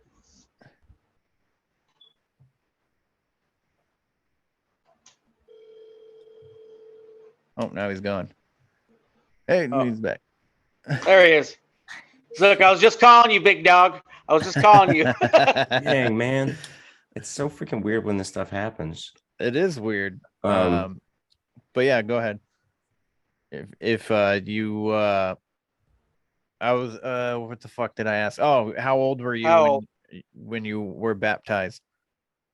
I was 21. And I'm trying to think. I feel like there was something else I was going to say too. And then I pretty much poured my heart out and didn't realize it's not recording. Fucking. But yeah, I was 21, and man, there was so much to learn because of just how I lived my life before then. So some people, they think like once you become a Christian, I mean, dude, there are so many twisted beliefs. I'm like, literally trace everything back to the Bible, and also don't talk to people who don't take it serious. I mean, I don't know. It's just so wild, man, how much it's been twisted. But, Yeah. But yeah, it took me a while. I think over the course of a year, I stopped drinking. When I stopped drugging instantly. But I would drink from time to time, but I just couldn't handle it. Like I would want to drink a lot.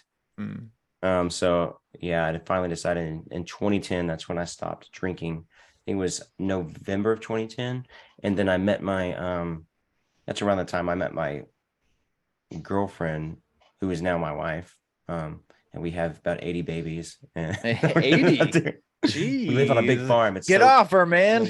No, I promise it's in the water. Pull out games week with this one. Yeah, we're gonna take over the world. So did your DUI happen before you were baptized? Oh yeah, it happened. Let's see, it happened October 24th, 2008. Okay. And then in February, I think it was February 2009, that's when I started going back to church. But man, I've been so burnt out by church. I knew it's not it's just treated more like a business than an actual act of God to be able to show the love of Christ to so many others. And until I one day a friend just invited me, and it was a guy like I dated his friend's friend. Like, I thought you were gonna say you dated him. Yeah, I dated him, his friend. I'm just kidding. But it's crazy. From the seventh grade, I knew this guy, and I hadn't seen him since then.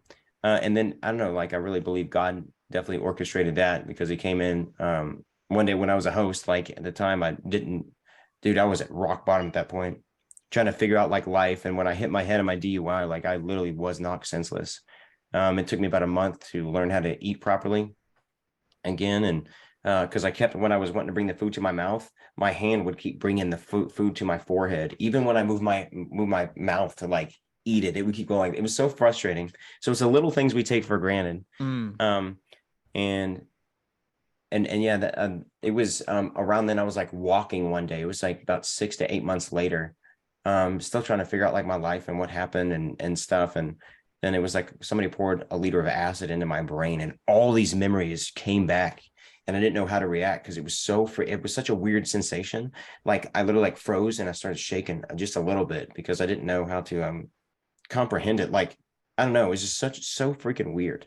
But yeah, like, and I truly believe that's something that God gave me back. And I mean, I know there are still a lot of memories that I probably don't have, but I mean, if you saw my car, you'd be surprised I survived. And especially that I can still talk. Like, I mean, I really should have been ripped in half if I was to be graphic. Like it was really freaking bad. But I don't know, that woke me up, and that was around the time when I'm like, I need to start changing. But it's crazy, man. I still didn't want to give up drinking and drugging. And it was that witchcraft that got me. Yeah. But yeah, there was an old friend. I know, tangents, you're welcome. But yeah, that guy came in, he told me about this church that was just starting up. So I'm like, yeah, whatever. So 2 weeks later, I went to go try it out. And I'm like, this guy, he actually reads from the Bible, and it's called expository preaching. He'll read a few scriptures, and then he'll break them down and give you history and more information on it. And he's always open, because he doesn't put himself above anybody there. And he still doesn't. He'll say, no, I want you to fact check me and make sure I'm correct and this is accurate. And it's been amazing watching that church grow. But with growth, there will also be types of birthing pains, and just wherever there are people, there will be all sorts of drama. And yes, for sure. And of course that came, and I know Drewski, man, being on security, he's seen some pretty wild things happen at the church. So, but this is stuff that goes on behind the scenes a lot of people don't know about. But Satan will definitely find any way to destroy anything that God tries to create, because Satan cannot make anything himself. He has to steal it, or kill somebody to get it. Man, it has to be in blood. Like, it's wild. Are you interested in t-shirts, hoodies, mugs, tumblers, trucker hats, wall art, and tote bags? with unique designs that are AI and paranormal inspired? Bro, the fuck I am. Well, check out deeperdown.store. That's .store for all you slow people out there. I mean, I'm one of them. So I get confused when it's not a .com too. So, I mean, no bias, but, you know, sometimes shit happens. So I got to remind you that it's .store. Deeper Down is a merch store. It is for 3 different Instagram accounts, which is __ down the rabbit hole _ I believe it's 2 underscores. Also Omega Vision AI and Chuck's _thoughts. They are all run by my good friend David, and I definitely think you should check it out and check out his merch store here. I actually have a hoodie headed out my way. If I forgot to mention, they do have long sleeves as well. So for those who are in colder climates like myself out here the fuck in Maine, these designs are dope as fuck. I mean, you just go to the website and you'll see for yourself. I mean, it's pretty self-explanatory just looking at it. So please help support our paranormal community. And if you use my code, you get not 5, not 10, not even 15. You get 18% off of your purchase. Type the coupon code Kevin's Weird 18. That's Kevin's Weird 18.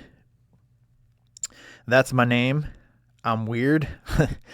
I'm weird as fuck. So, go to www.deeperdown.store or the Etsy, which is etsy.com/shop/deeperdown, and use my code upon checkout. Come get weird. Come stay weird. And have a blessed motherfucking day. Yeah. I always said, because you mentioned that a lot of churches are almost like run like a business, and I feel like that turns people off a lot. Oh yeah, definitely. That hypocrites. Yeah. I'm like, yeah. And I always say, like, you don't really need a specific church. If you find one, that's fantastic. But I feel like God created the ground we walk on. So why can't we just go outside and worship him right there? You know, exactly. every I feel like everywhere, like the entire planet is, God's church. Like the business model of a church is a building, but right. Jesus referenced, the church is a community. Right. And that's what he's trying to say. So many people didn't believe it, but I mean, buildings will fall, any type of architecture over time will fall. Exactly. So now I totally understand where you're coming from. Yeah. I also think that the earth and nature is supposed to be was created to not only for us to live, but also to connect energetically.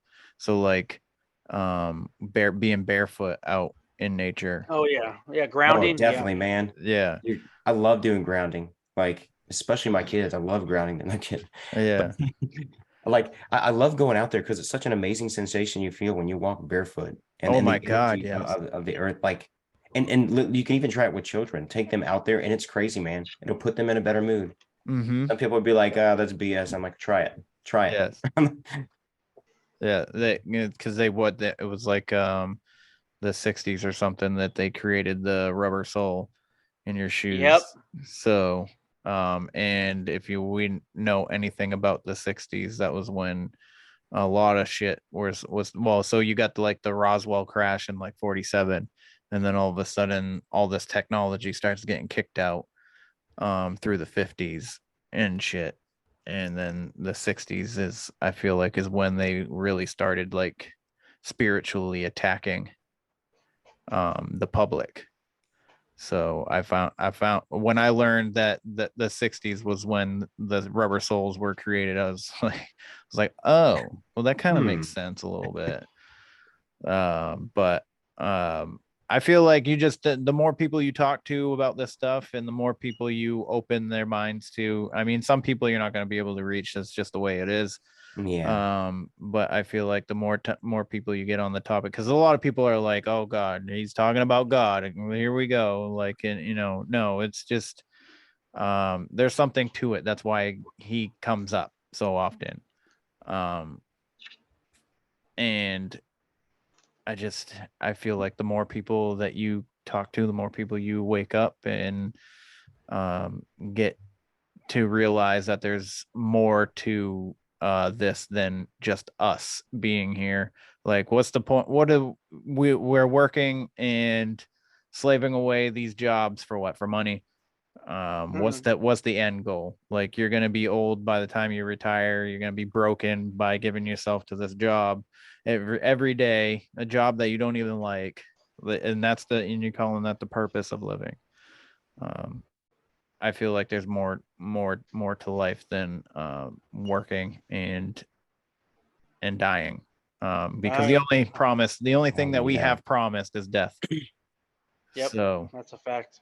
Live life people are gonna have shit to say about you no matter what. So live life the way you want. And I just think it's kind of fucked up that here in America that we own property, but we pay taxes on it. And if we don't pay those taxes, then the government takes the property away from us. So it's technically not even our property. What's funny is that we're the only living organisms that have to pay to live where we're at. Yes. Dude, I say that shit every day. Every day. I'm like, we're the only species on the planet Earth that pays to be alive. It's wild. It is wild. I mean, Bigfoot needs to pay some fucking taxes. Yeah. Help us out here a little bit. Come on, man. Just throw poop at you.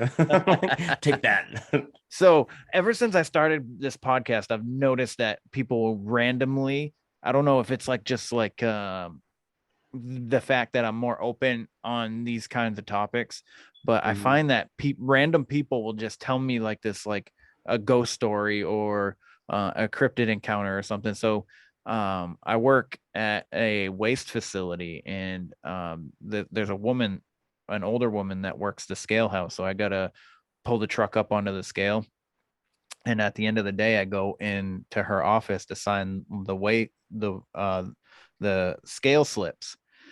And she was talking about how her and her husband own this campground, or they go camping somewhere fucking far up north in the middle of nowhere, and they like to go out onto this lake for fishing. And she's like, and she's telling me how beautiful it is, and she goes, but we realize, she's like, we lose track of time, and Bigfoot will sometimes throw rocks at us while we're in the lake, and then we'll be like, oh well, it's time to leave. And I'm just like, what the fuck? Like, that was fucking the most random shit. And ever since I started talking about, slid that in, and I was like Bigfoot. I was like, yeah, I was like, you hear those whoops? And she goes, yeah, sometimes they're owls, but you never know. And I was just like, that is so fucking weird.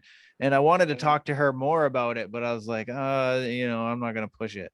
But I talk to her almost every day. She hasn't mentioned anything since. But what I was wondering was, since you guys go on hunts and stuff like that, and do you ever encounter people that don't know what you do and then bring something fucking weird up while they're talking to you? Yeah. I haven't caught a lot of that. I think at least with I guess the line of work I'm in, because it's very different. One is at FedEx. I'm there early in the morning, and then I'm a gymnastics coach. So they're two extreme events, but I'm definitely share my podcast there. And a lot of people, they like the idea of what I talk about, but if they have any stories, they don't really share it. I guess because it's a uncomfortable, topic. Yeah. And I'm like, yeah, but it's real stuff. Like you shouldn't feel uncomfortable for sharing like reality. Mm-hmm. Like, because that's how community and friendships are built. Like whenever you, it's through like struggles, I guess a common interest and things like that. Yeah, for sure. For sure. Do you guys find like all the people like you talk to, especially through your Instagram and through the meets and stuff like that, you've kind of like formed a bond with a lot of these people? Oh, definitely, man. Oh yeah. 100%. Every person we've interviewed, I chat with them probably once a week. Yeah. Just check up on them, check up on them, see how they're doing. Yeah. Nice.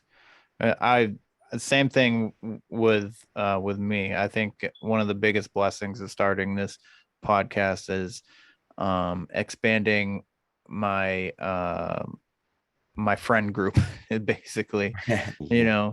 I've gotten really close with Jen and Armando from 305 Paranormal, and Jenny and Oren from their co-hosts of Bizarre Encounters. I don't know if you guys ever listened to that podcast. Yeah, but I've heard of them. Yeah. yeah, Oh, I've heard. Yeah. it's a good show. He's got two podcasts, which they're both pretty interesting. But yeah, I mean, and Farah's, you guys have talked to Farah, and I talk almost every other day. And I am interested in you guys going over there, and she messaged me. She goes, "Hey, the guys from Cryptid Warfare are coming to my property in June. Do you want to come?" And I was like, I really, really want to, but it's so close, and I don't know if I'm gonna be able to make that time. And she's like, "Well, if you do, you're more than welcome to camp out on here and help and go out with us and stuff like that." And I was like, oh, and then so I'm really like intrigued to see what you guys find. So what, I guess basically, did she ask you, or were you guys like, hey, I think there's something to your property, can we investigate? Yeah, she pretty much opened the door after we were chatting with her because she was kind of wondering. Yeah. Well, she heard our experiences, and so I believe she brought it up. Okay, all right. She just, I don't know if it was today or yesterday, but she just posted videos of her going like a little bit into the caves. Yeah, I seen that. Oh, dude. It's pretty interesting. So, since you guys are Cryptid Warfare, do you what was your first cryptid? How many, if you guys have more than one, which I would assume you do, but what was your first cryptid encounter that really like sparked this path of yours and passion? Okay, with me, my dad, he's basically like a mountain man in Colorado. That's where I'm from. I'm originally from Colorado, and so him and I would always just go backpacking. Like we'd park the truck and we'd just go whatever's on our back, and we just go miles in, right? And then basically, if we're not back by a certain time, they know at least like where the truck's at. Mm-hmm. And like because we leave like markers and stuff wherever we're at, but we'd hear stuff at night. But to me, what really sparked my interest was I was in law enforcement at the time down there, and I was a part of this TAC team, and we used to go with like escape teams is what they called, like inmates who would escape, right? And these prisons that are built towards the mountains in Colorado. So we got called out one time, some inmate escaped out, and they already had the trackers down there and stuff. So we met up there as like their weapons liaisons. So it was basically me and 5 other guys, and we would just go with the tracker, and then they'd split up all these different trackers throughout the mountain range, right? And we try to just bottleneck this guy in. Well, as we're walking up these mountains, we'd actually go at nighttime. So we'd have like our nods on and stuff, and he'd be with his dogs tracking and all that. And we'd just be like in radio contact. Well, at the same time we're going, one of my buddies who's still in, I'm not going to mention his name, he radios me. He's on the right side. He's like, "Hey, on 3, Everybody stop. 1, 2, 3. And we stop, and then we hear something. Like it's following. It's like paralleling us. It stops when we stop. Shit. And then when we go, it go. So they basically turn their weapons that way, and the tracking guy's like, don't mind it, just keep going. He knew something was up because them mountain boys are up there all the time. They track and they train all the time. They know what's up there. So I was like, what the frick is that? I had it in the back of my head. No way, this is Bigfoot. No way. No way. There's no way. So basically, in a nutshell, we finally found this guy. He's like, you guys got to get me out of here. There's some weird stuff out here. We're like, yeah, buddy, don't worry about it. Come on, let's go. So we cuffed him up, took him back to the truck. And the facility we were around, because I actually worked for the state at the time, some feds came up, and they're like, hey, don't worry, we got it from here. Where the hell these guys come from? So we basically had to write our reports down at Alpha David, and that was it. And then that kind of opened up my mind. And what really opened up my mind to whole conspiracies and everything was later on that year, I was out on the streets basically doing like VIP protection, right, for the state. Yeah. I was still on the TAC team, still doing our thing, but we would escort high quality people to certain meetings. We were basically just high quality babysitters is all it was. So we escorted this guy to the Denver International Airport, and he had a meeting with the governor at the time. We get there, we go down underneath the Denver International Airport, keep going down, hit this elevator, go in, go down, opens up, and there's this long concrete hallway with 4 MPs just sitting there, military police guys just sitting there through like this double door. We get there. The governor of the Colorado walks out at the time. They exchange, they meet, they go. We can't go past that gate though, like that doorway. We can't go past it at the time. So the doors open up. I kind of like peek my head and look real quick.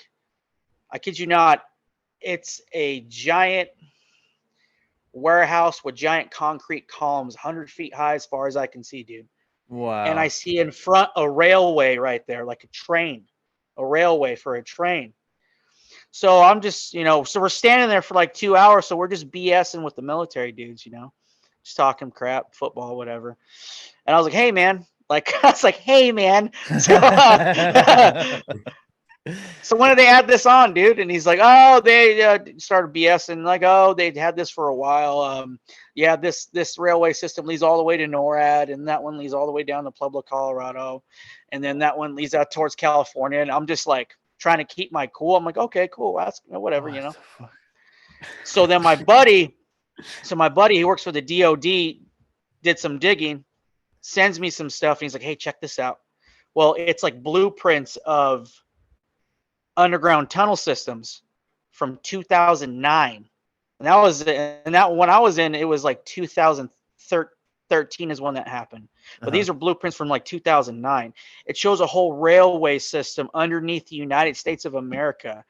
It hits Denver International Airport, NORAD, Dulce Base, Area 51, somewhere in Utah, California, Washington, up on your northwest.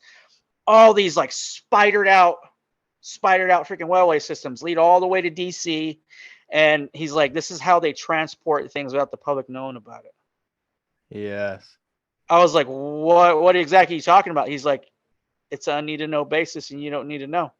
That's all I'm telling you. I was like, okay, cool. Roger that. So, yeah.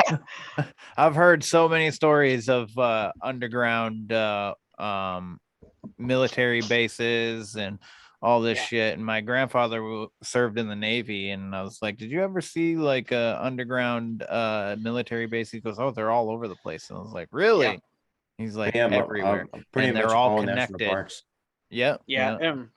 And what's a trip too is that the part we were at tracking down this certain inmate in like the mountain, like the Rocky Mountain Range system they had down there, they have an underground base towards there. So it trips me out because all these missing people that go on in like parks and recreations, all these missing people that go off in like national parks and stuff. Yeah. There's like a lot of underground bases that are there. And from my contact, Jessica Jones, you know who she is, right? Yeah. Oh, I just learned about her. Actually, yeah, Cryptid Huntress. Yeah. I just started following her today. Yeah. Her and I are pretty tight. We talk basically almost every day, but her and I talked off camera for like 3.5 hours, dude. But she used to work for the government as well, and she was saying, yeah, there's a lot of underground bases and stuff, and a lot of these chimeras that are out there, like Dogman, stuff like that. They, like the government and the DOD and stuff, they actually own a lot of these things, and they release them in the national parks just to kind of get their fix. Well, if they start laying hate on people and killing them, that's when they send critter crews to go in and to capture them. And then that's where Nick Valente came in the whole picture. Our good friend Nick Valente, he was in special forces. He worked for Blackwater, and he was a part of these teams that go out and get these things. No shit. Yeah. So it just kind of like all came. I'm like, oh man, dude, this is the more and more I get into this, the more and more I know I don't know. Yeah, no. Right. So it's funny because I've talked about the Denver International Airport a handful of times. Like people will bring it up, and so I have a series on called Conspiracy Tuesday, and I've done three episodes for that so far, and they come out on. I try and do one a month where it's specifically conspiracies. But so my good friend Arnie, I talk to this guy every single day almost, and he had mentioned on that the Denver airport about underground tunnels and shit. And it goes down for miles, he says, underneath it. And he goes in the lobbies is the weirdest thing, because there's like pictures of like reptilian people and shit like that. Oh, there is, man. There is? Oh yeah, there is. There's also like they call them like oh god, I call them bombs, but they're basically murals, right? Murals of paintings and whatnot. But they show like what happens in the end times. They basically it's basically, to me, it's like the Freemasons, like a new Illuminati, like flaunting it in your face without you knowing it, like what their plans are. You know what I'm saying? Right. Or when it comes to conspiracies, reptilians, aliens, the New World Order, stuff like that. So and I think it's funny when anything that has to do with like a Freemason, or like, the significance of the number 33. It's like that's the highest level in Freemasonry. So I just was reading up on Trump and his indictments and stuff like that. And the one thing that I noticed randomly that keeps getting mentioned is the 33 files. They keep saying 33 files. He was found with 33 files in his at his house. 33 files, or 33 boxes of files, or some and or something like that. And I was just like, 33. Why does that not? Why do they keep saying 33 over and over again? And it's kind of weird to me a little bit. Not to say like. I think anybody that is in the government is a little weird, especially if they've been in it for years. And I think I think once you get to retirement age, you should fucking retire and get the fuck out of there. And basically open. So who do you have in mind? I'm just kidding. All of them, really. I mean, Nancy Pelosi is fucking 83, dude, and she's still fucking running shit. I wonder why she ain't retiring, because she knows too much. Exactly. And that's why I feel like that guy that attacked her husband there they said that he was like insane, like he had like mental issues, but I think he was a hitman. That's what I think. But it's funny, for whatever reason he was very sloppy. Yeah, he was. Well, it's funny, speaking of that, of guys getting waxed, after that interview, that this guy I'm just going to say it, screw it.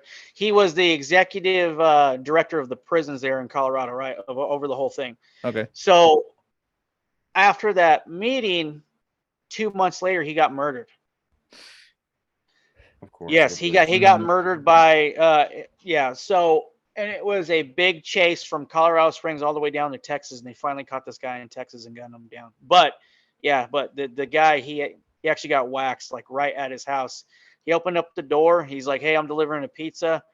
Daughter goes, "Oh, okay, hold on. Let me get my dad." He comes up, shoots him with the shotgun. Boom, boom, boom. So whatever happened during that meeting, I know he didn't agree with it or something he didn't agree with. So like, okay, well. Damn, son. That is wild. People are getting fucking waxed every day. I mean, we won't get too. You know what? I'm gonna have you guys come on for a conspiracy episode, but I'm just gonna say this. I think it's funny that Jamie Foxx was just called to be on the witness stand for Praz to deal with the money laundering situation there that has to do there, and they're talking about how he was using the Obama's 2012 election campaign for his laundering, and then so Jamie Foxx's name gets brought up, and then all of a sudden he's fucked up in the hospital. So I find that extremely interesting. Yeah, coincidence? I think not. So, Zook, do you have any cryptid encounter stories? Not a whole lot. I know, like, the next. Well, I'm sure I just can't think of any at the moment, but I know, like. I was thinking that one where I had to pull you back. Oh yeah, there's that one where he probably did save my life. But I know that they heard a growl or something, and then I'm like, "Oh, what's that?" And I just started walking toward it with my camera. There's always that one idiot in the group. But the next morning, because the guy heading up the team, Cameron, he was doing wood knocks and stuff because he knew at the time I didn't know a whole lot about Bigfoot. I just, I'm like, "Oh, that's a big hairy thing, cool." And he would do all these tree knocks, and then the following morning, though, like, it was, man, right when the sun came up, you heard a lot of coyotes. I heard coyotes first, and then several wood knocks, just kind of like dispersed around the area. I mean, they sound like they're pretty far away, but it's a way they communicate, I think, and I think it's how they hunt as well, from what he was saying. Yeah. But yeah, I don't know. I wasn't going to say anything, but somebody else brought it up who was a complete skeptic, and he was like, "No, that seemed unreal." I think I'm a little closer to believing in this Bigfoot thing. Yeah. This I got one for you real quick. This last hunt I went on, it was pretty sketchy. Oh yeah, that one. Yeah, well, the guy I brought, he was a skeptic. He's not a skeptic no more. So I love that. So basically, one of my buddies, he's on this Facebook forum thing. This lady was having problems. She lives out in, oh gosh, it's like Mountain City in Tennessee. It's up towards like the northeast, way up northeast, like at the tip of Tennessee. Yeah. And she was having problems basically with her house, animals going missing, like a lot of homeless dying on logging roads, like ripped apart, stuff like that. Wow. So we're like, sweet, let's go check this out, So one of my buddies is like, it's full of crap. I'm like, you know what, dog? I'm sick of your mouth. Just come with me. And he's like, all right, let's go. All right, cool. So I'm like, before you go, here's what you need. You need your AR rifle. You need a side weapon, da-da-da. And he's like, what, are we going to war? I'm like, you just never know. Just bring it. Mm-hmm. Okay. So we finally get there, and we set up camp. It was basically like this. We met with the lady. She showed us where to go. We went up like this logging road as far as it can go. And then we went up a couple more miles, and then we went through this gate, went a couple more miles in, and then it was nothing but just the Appalachian Mountains, right? And we parked, backed up, unloaded everything, set up camp. Well, I start setting tripwires around my camp, about a good 50-foot radius around everything. Mm-hmm. So my buddy's like, what are you doing? I'm like, just shut up. So he's just chilling there. So, we actually get grub going. It's pushing about 11 o'clock at night. We're just chilling, eating. My other friend who's there, he's going through a lot of stuff. He goes in his tent. He starts sleeping. Well, we start hearing tree breaks and stuff coming from the mountain, coming down. Mm-hmm. And he's just like, what was that? I go, I don't know. I don't know. Oh, I'm just chilling, and the next thing we know, it's pushing about midnight. We hear footsteps cross the road, like a dirt road. So I'm like, calm down, Andrew, calm down. It's kind of chilling. My friend's just like, did you hear that? I'm like, yeah, I know, it's that way. So we're kind of just looking that way. All of a sudden we hear the perimeter alarm go off on the left side. We face that way. We go kind of busting that way, right?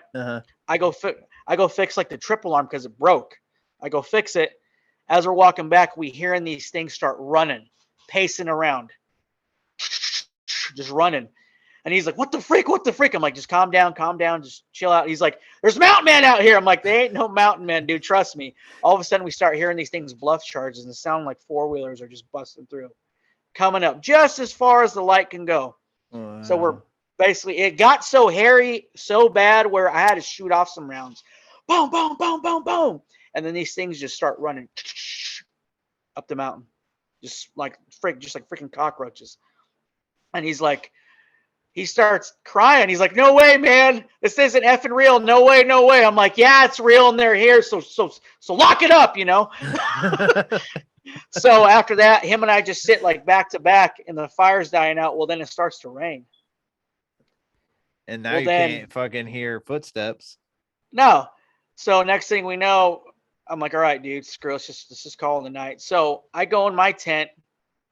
I'm still with all my gear on. I throw my night vision on and I'm just sitting there and prone, just listening, waiting, just listening. And then my friend T, screw it. Yeah. Yeah. My friend T, all of a sudden, yeah. Oh, but anyways, but my friend T gets up out of nowhere and starts throwing up. I'm like, what's wrong? He's like, and then on his side is where all the action's at.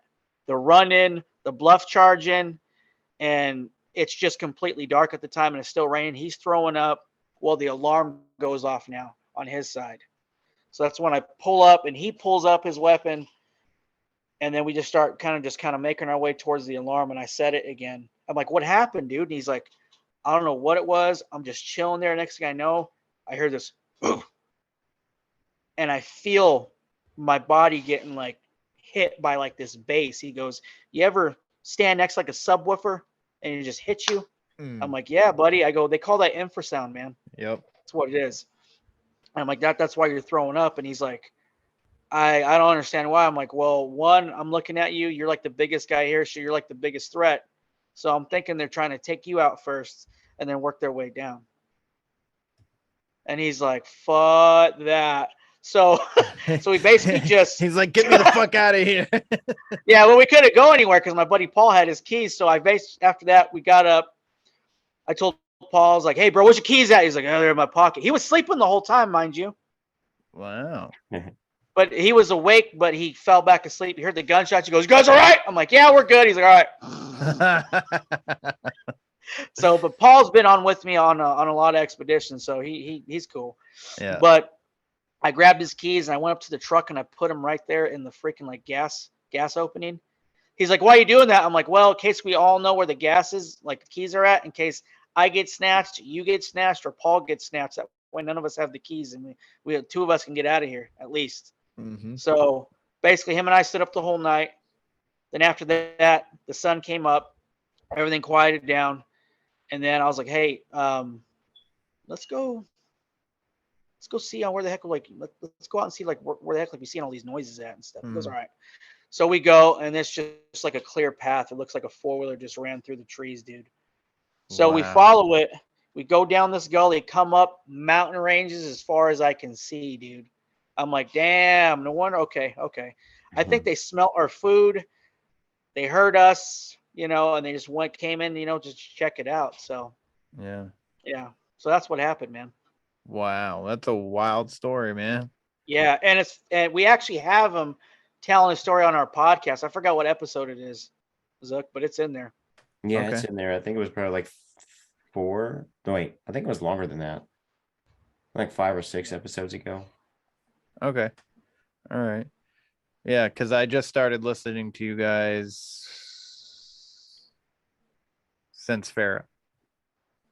You guys had Farrah on, and Yeah. that's when I started listening because Farrah and I talk so much. We were talking like every day at one point, and I had her on mine, and then she's like, I was on Cryptid Warfare, and I was like, all right, and then I checked it out, and then I've been listening since, and but that story, Yeah, it's anytime you can freaking get somebody who's skeptical on any of this stuff is, and get you bring them in and they see something and they're like, okay, there's something here. I think that is yeah. not only special, but that's I think it's pretty cool just to, and this goes back to like what Zook was saying, like with God and everything. So Yeah, what's cool is like now he's actually part of our crew now, and he's actually going on this hunt, the Ferris. oh, dope. So he's all in. He's all in, man. And Dope. that episode is actually 2 episodes down from Ferris. Okay. So just scroll 2 episodes down. That's where it's at. All right, dope. Wow, I'll that have was to- a while ago. I have to Dang. check that out for sure. Getting that for sure. But yeah, other than that, yeah, that was pretty hairy though. But yeah, it was fun though. All But yeah, right. that kind of pumped the brakes on me for a little bit for a while. I was like, yeah, I'm gonna hold off a little bit. And I'm gonna bring more dudes this time because me holding it down with this guy freaking out, I wasn't having it. Oh man, yeah. Did you say that was in Colorado? No, it's here in Tennessee, It's in man. Tennessee. Oh yeah. Okay. All right. Yeah. Now we're going to be going to property with all sorts of cryptids. Yeah. When do you I mean, guys yeah, we'll do you definitely have be a way more plan? prepared for this one. Yeah. Do you What have was that, plan? brother? Do you have a Yeah, plan to go all the way back out to that spot? As of right now, no. Do you ever watch the show Turtle Man? Yeah. Yee. Okay, yeah. Well, if you look on my IG, me and Zook hung out with that dude for like the whole day. Yeah, I saw those. So, I saw those pictures. yeah. But he Live gave action. us live action. But yeah, he gave us a bunch of like coordinates and places to go to where there's a lot of Bigfoot activity. Oh, So we're gonna nice. try to link up with him and go do that. Dope, man. So, That's cool yeah. as fuck. I like that. I'd like to go out with you guys sometime. If Hell yeah, man. Come on. Dude, let's make it happen. yeah, Let's make it happen, dude. I sure. like that very much. I like it. I like it a lot. Okay, so I'm gonna flip a question on you, brother. Since you live up in Maine, do you guys have like a lot of skinwalker or like a lot of Wendigo or Bigfoot, anything like that? So there's a lot of stories for sure. Yeah. There's a Jawakwa, which is like a Wendigo kind of thing. And that's what comes from the tribe. So I am part Native American. I'm Penobscot. And so we are close relatives with Passamaquoddy and Micmac, and there's like there's a federation of all the tribes, and it's called Wabanaki Federation. But they all have the similar stories, but they have different names for it. And the only one that I can recall is the Jawakwa. But there's so all right. So this gentleman, he goes by the name of Nomar Slevik. He's a writer, and he was very into like the UFO phenomenon, and he goes all over Maine. He's basically like doing like footwork journalism. You know what I mean? Okay. Oh, wow. So he goes out and he talks to all these people that have had these like weird encounters, whether it's UFO, alien, or cryptid, like, and he will write their story, and he compiled them all together, and he put them into a book called UFOs Over Maine. And then he has a couple other ones. There's one that's called Granite Skies. I think there's one, We Only Come Out at Night, I think is what it's called. I could be wrong, but he has a couple. Oh man.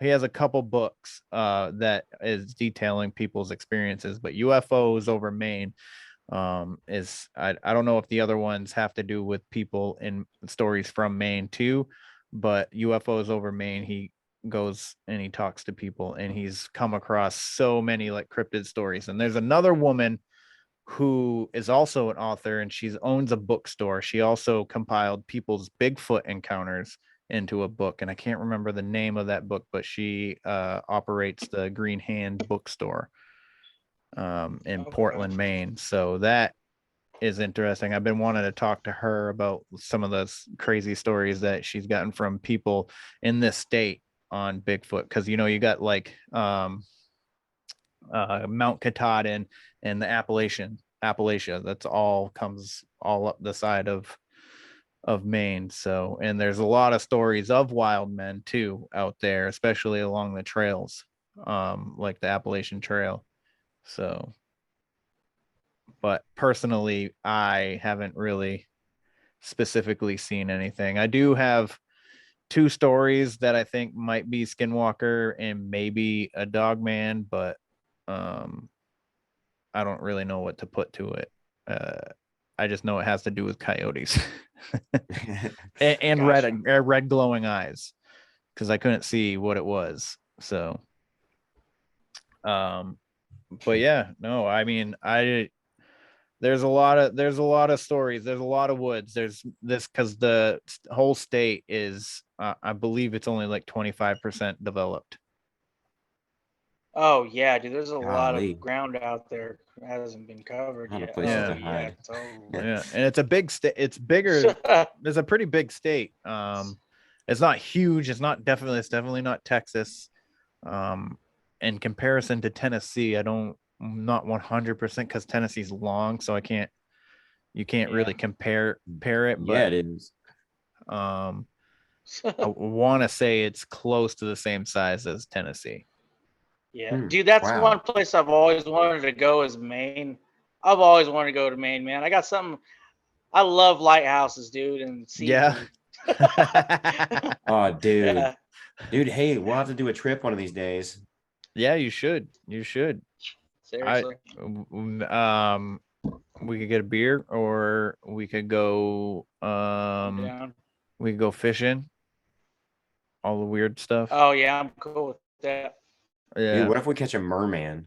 Like, what would you do if you actually caught a merman? If I caught a fucking merman, man, I would shit my pants.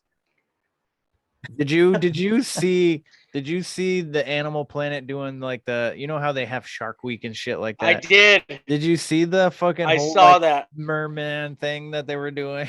Man, I didn't. I've been under a rock. The whole documentary thing. Yeah. Yeah. I saw that, man. They showed And some of them are had one at convincing the a little bit. tank at the end. Yeah. I was like, what is this? And Come some on of them now. are. Like that even has a Disney logo on it. Come on. Well, have you seen that? Have you seen that one where they put a tracker and like a GoPro on a shark, and as the shark was swimming, Yes, it's seen one pass it. Have you seen that? Yeah. Yeah. That's that footage was interesting for sure. Well, I'm wondering because I don't know, it looked really interesting, but because I've seen several, you know, from Informing the Masses where like he actually gets this stuff. We just don't ask questions about how he gets it. But yeah, it was like a mermaid or a merman or something. And it was like at night. You can clearly tell it was a hand, and you saw a head, and a big flipper just flapped under this small boat. But these guys were freaking out. I guess it was a small man crew, a really small boat. They were going to check their nets. And yeah, that little sucker just showed up. But then there was that thing that I think, Drew, you sent me on I guess maybe it was Instagram, or I saw it on TikTok, but yeah, it showed the corpse of a merman, but it 100% looks way more like a fish, but it has the physique of a person. But I don't know. I'm like, there's this other one that Informing the Masses sent me. It was of these 2 kids. They were fishing off this like rock form, and this thing came out and grabbed the kid and pulled him in. And his buddies kind of grabbed him. Yeah, I'll find it and I'll send it to you guys. I'll send it to both of you guys. Yeah, I'll find it and I'll send it to you guys. And you literally see like this it's like dark water, and you see like this blue, white, black, darkish hand come up, webbed, and it grabs this kid and pulls him in. And his buddies go to grab him, and the kid gets out and freaking out, and that thing just swims off. Oh man! Fuck. Yeah. Jesus Christ, Okay, that's so wild. basically anything. Okay, this guy named Informant the Masses. He's a good dude, good friend of mine. He's out in California. Yeah. He's quite the hacker, mind you. So the daddy's. Oh, I said the big government daddy is trying to get a hold of him. So, anyways, he's the one that hacks all this stuff and sends it to me right off the dark web. Yeah. So he's in it so deep where he's caught mosquitoes, and I'll find the picture and send it to you. He lifts up the mosquito wing, and it has a number on it. What? One of them was 076. The other one he caught was 133. Yeah, and he has Apache helicopters and Blackhawks coming, beaming the light at his house until he gets out and looks, and they take off. Like, what is the point of that? Yeah. Like, hey, bud, we see you. Hey, we see you, basically. Yeah. Yeah. Dang. Wow. That's crazy. Well, gentlemen, we are just noticing the time, and it's 2 hours, and it's all good, man. there's so much more that I feel like I want to talk to you guys about. So we'll be back. Maybe we'll have to do a part 2 for sure. Oh, we will, man. We will. All And we're gonna have you on ours too, though. We'll figure that out. Okay. Yeah, All right. I'm down for sure. I got quite a bit of stories that I could tell you. But yeah. So real quick before I stop recording, if you don't mind telling everybody your podcast about what you do with it and where they can find it and where they can find all your, like, plug all your socials and all that. Zook. Crickets. All right, I guess I think the funniest you thing do half. You do half. I do half. Yeah. The funniest thing about when I when I have more than one person on at the same time that do the same like podcast or whatever, and I'm like, hey, plug your shit, and then they both just kind of like stare at each other.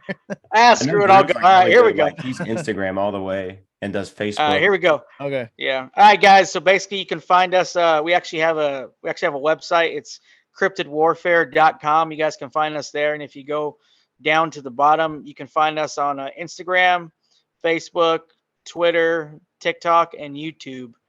And if you guys got anything, just hit us up. You also guys can shoot us an email. It's cryptidwarfare@gmail.com, cryptidwarfare@gmail.com, and you can leave us an audio message. Zook, take it over, baby. Yeah. So I implemented this on the website. I thought it was a really freaking great idea. But it's a nature background, and it has an image of a Sasquatch. And when you can use it on your phone, tablet, or computer. But you literally click on that Sasquatch, and then it will link you to where you can actually share your voice message, whether it's an experience or an encounter or just a secondhand story that you have heard. Yeah, just leave us a message, and you can keep it as long as you want, but please not past to 5 hours. I'm kidding. Yeah, you can leave us a quick message. Even just shoot the breeze and say, hey guys, just keep it short and sweet. But yeah, let's see. I know we're not as active on Twitter, but just working on it. Where there's so many moving parts, to this. But yeah, we're doing more YouTube lives. We just have to kind of work it around our lives, so it can be a little crazy sometimes. Yeah. That's what.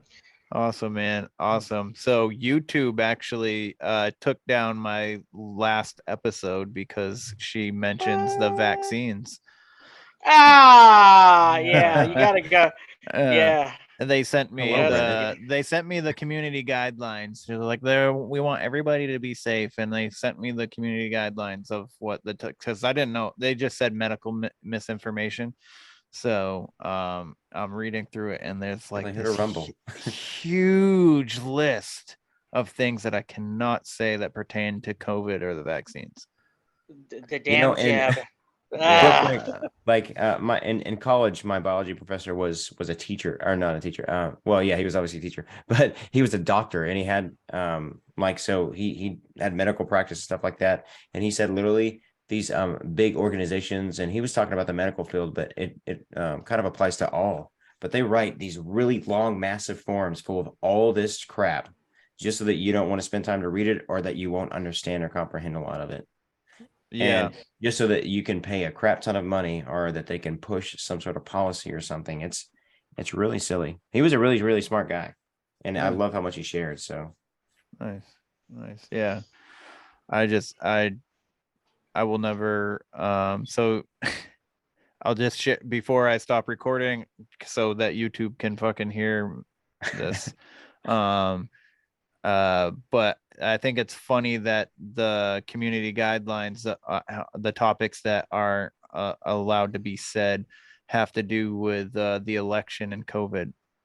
So, I mean, every election has been rigged to an extent, in my opinion. Oh yeah. So, damn right on that, dude. I mean, and it happened when Trump was elected. It happened in that election too. So it's not just it's been the like last that one. way for Bro.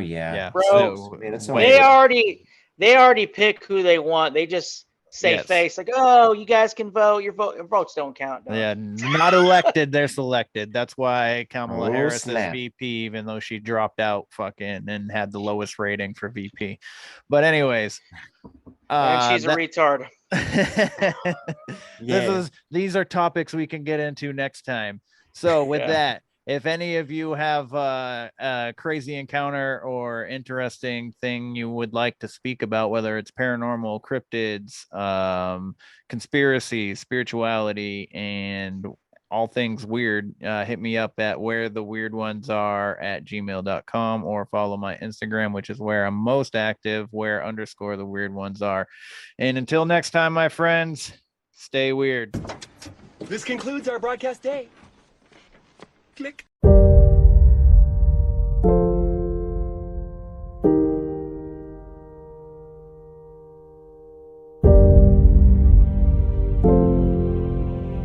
Because in the end, none of us have very long on this earth.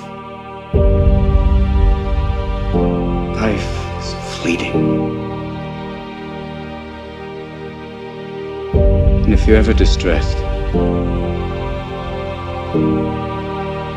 cast your eyes to the summer sky, when the stars are strung across the velvety night, and when a shooting star streaks through the blackness, turning night into day. Make a wish.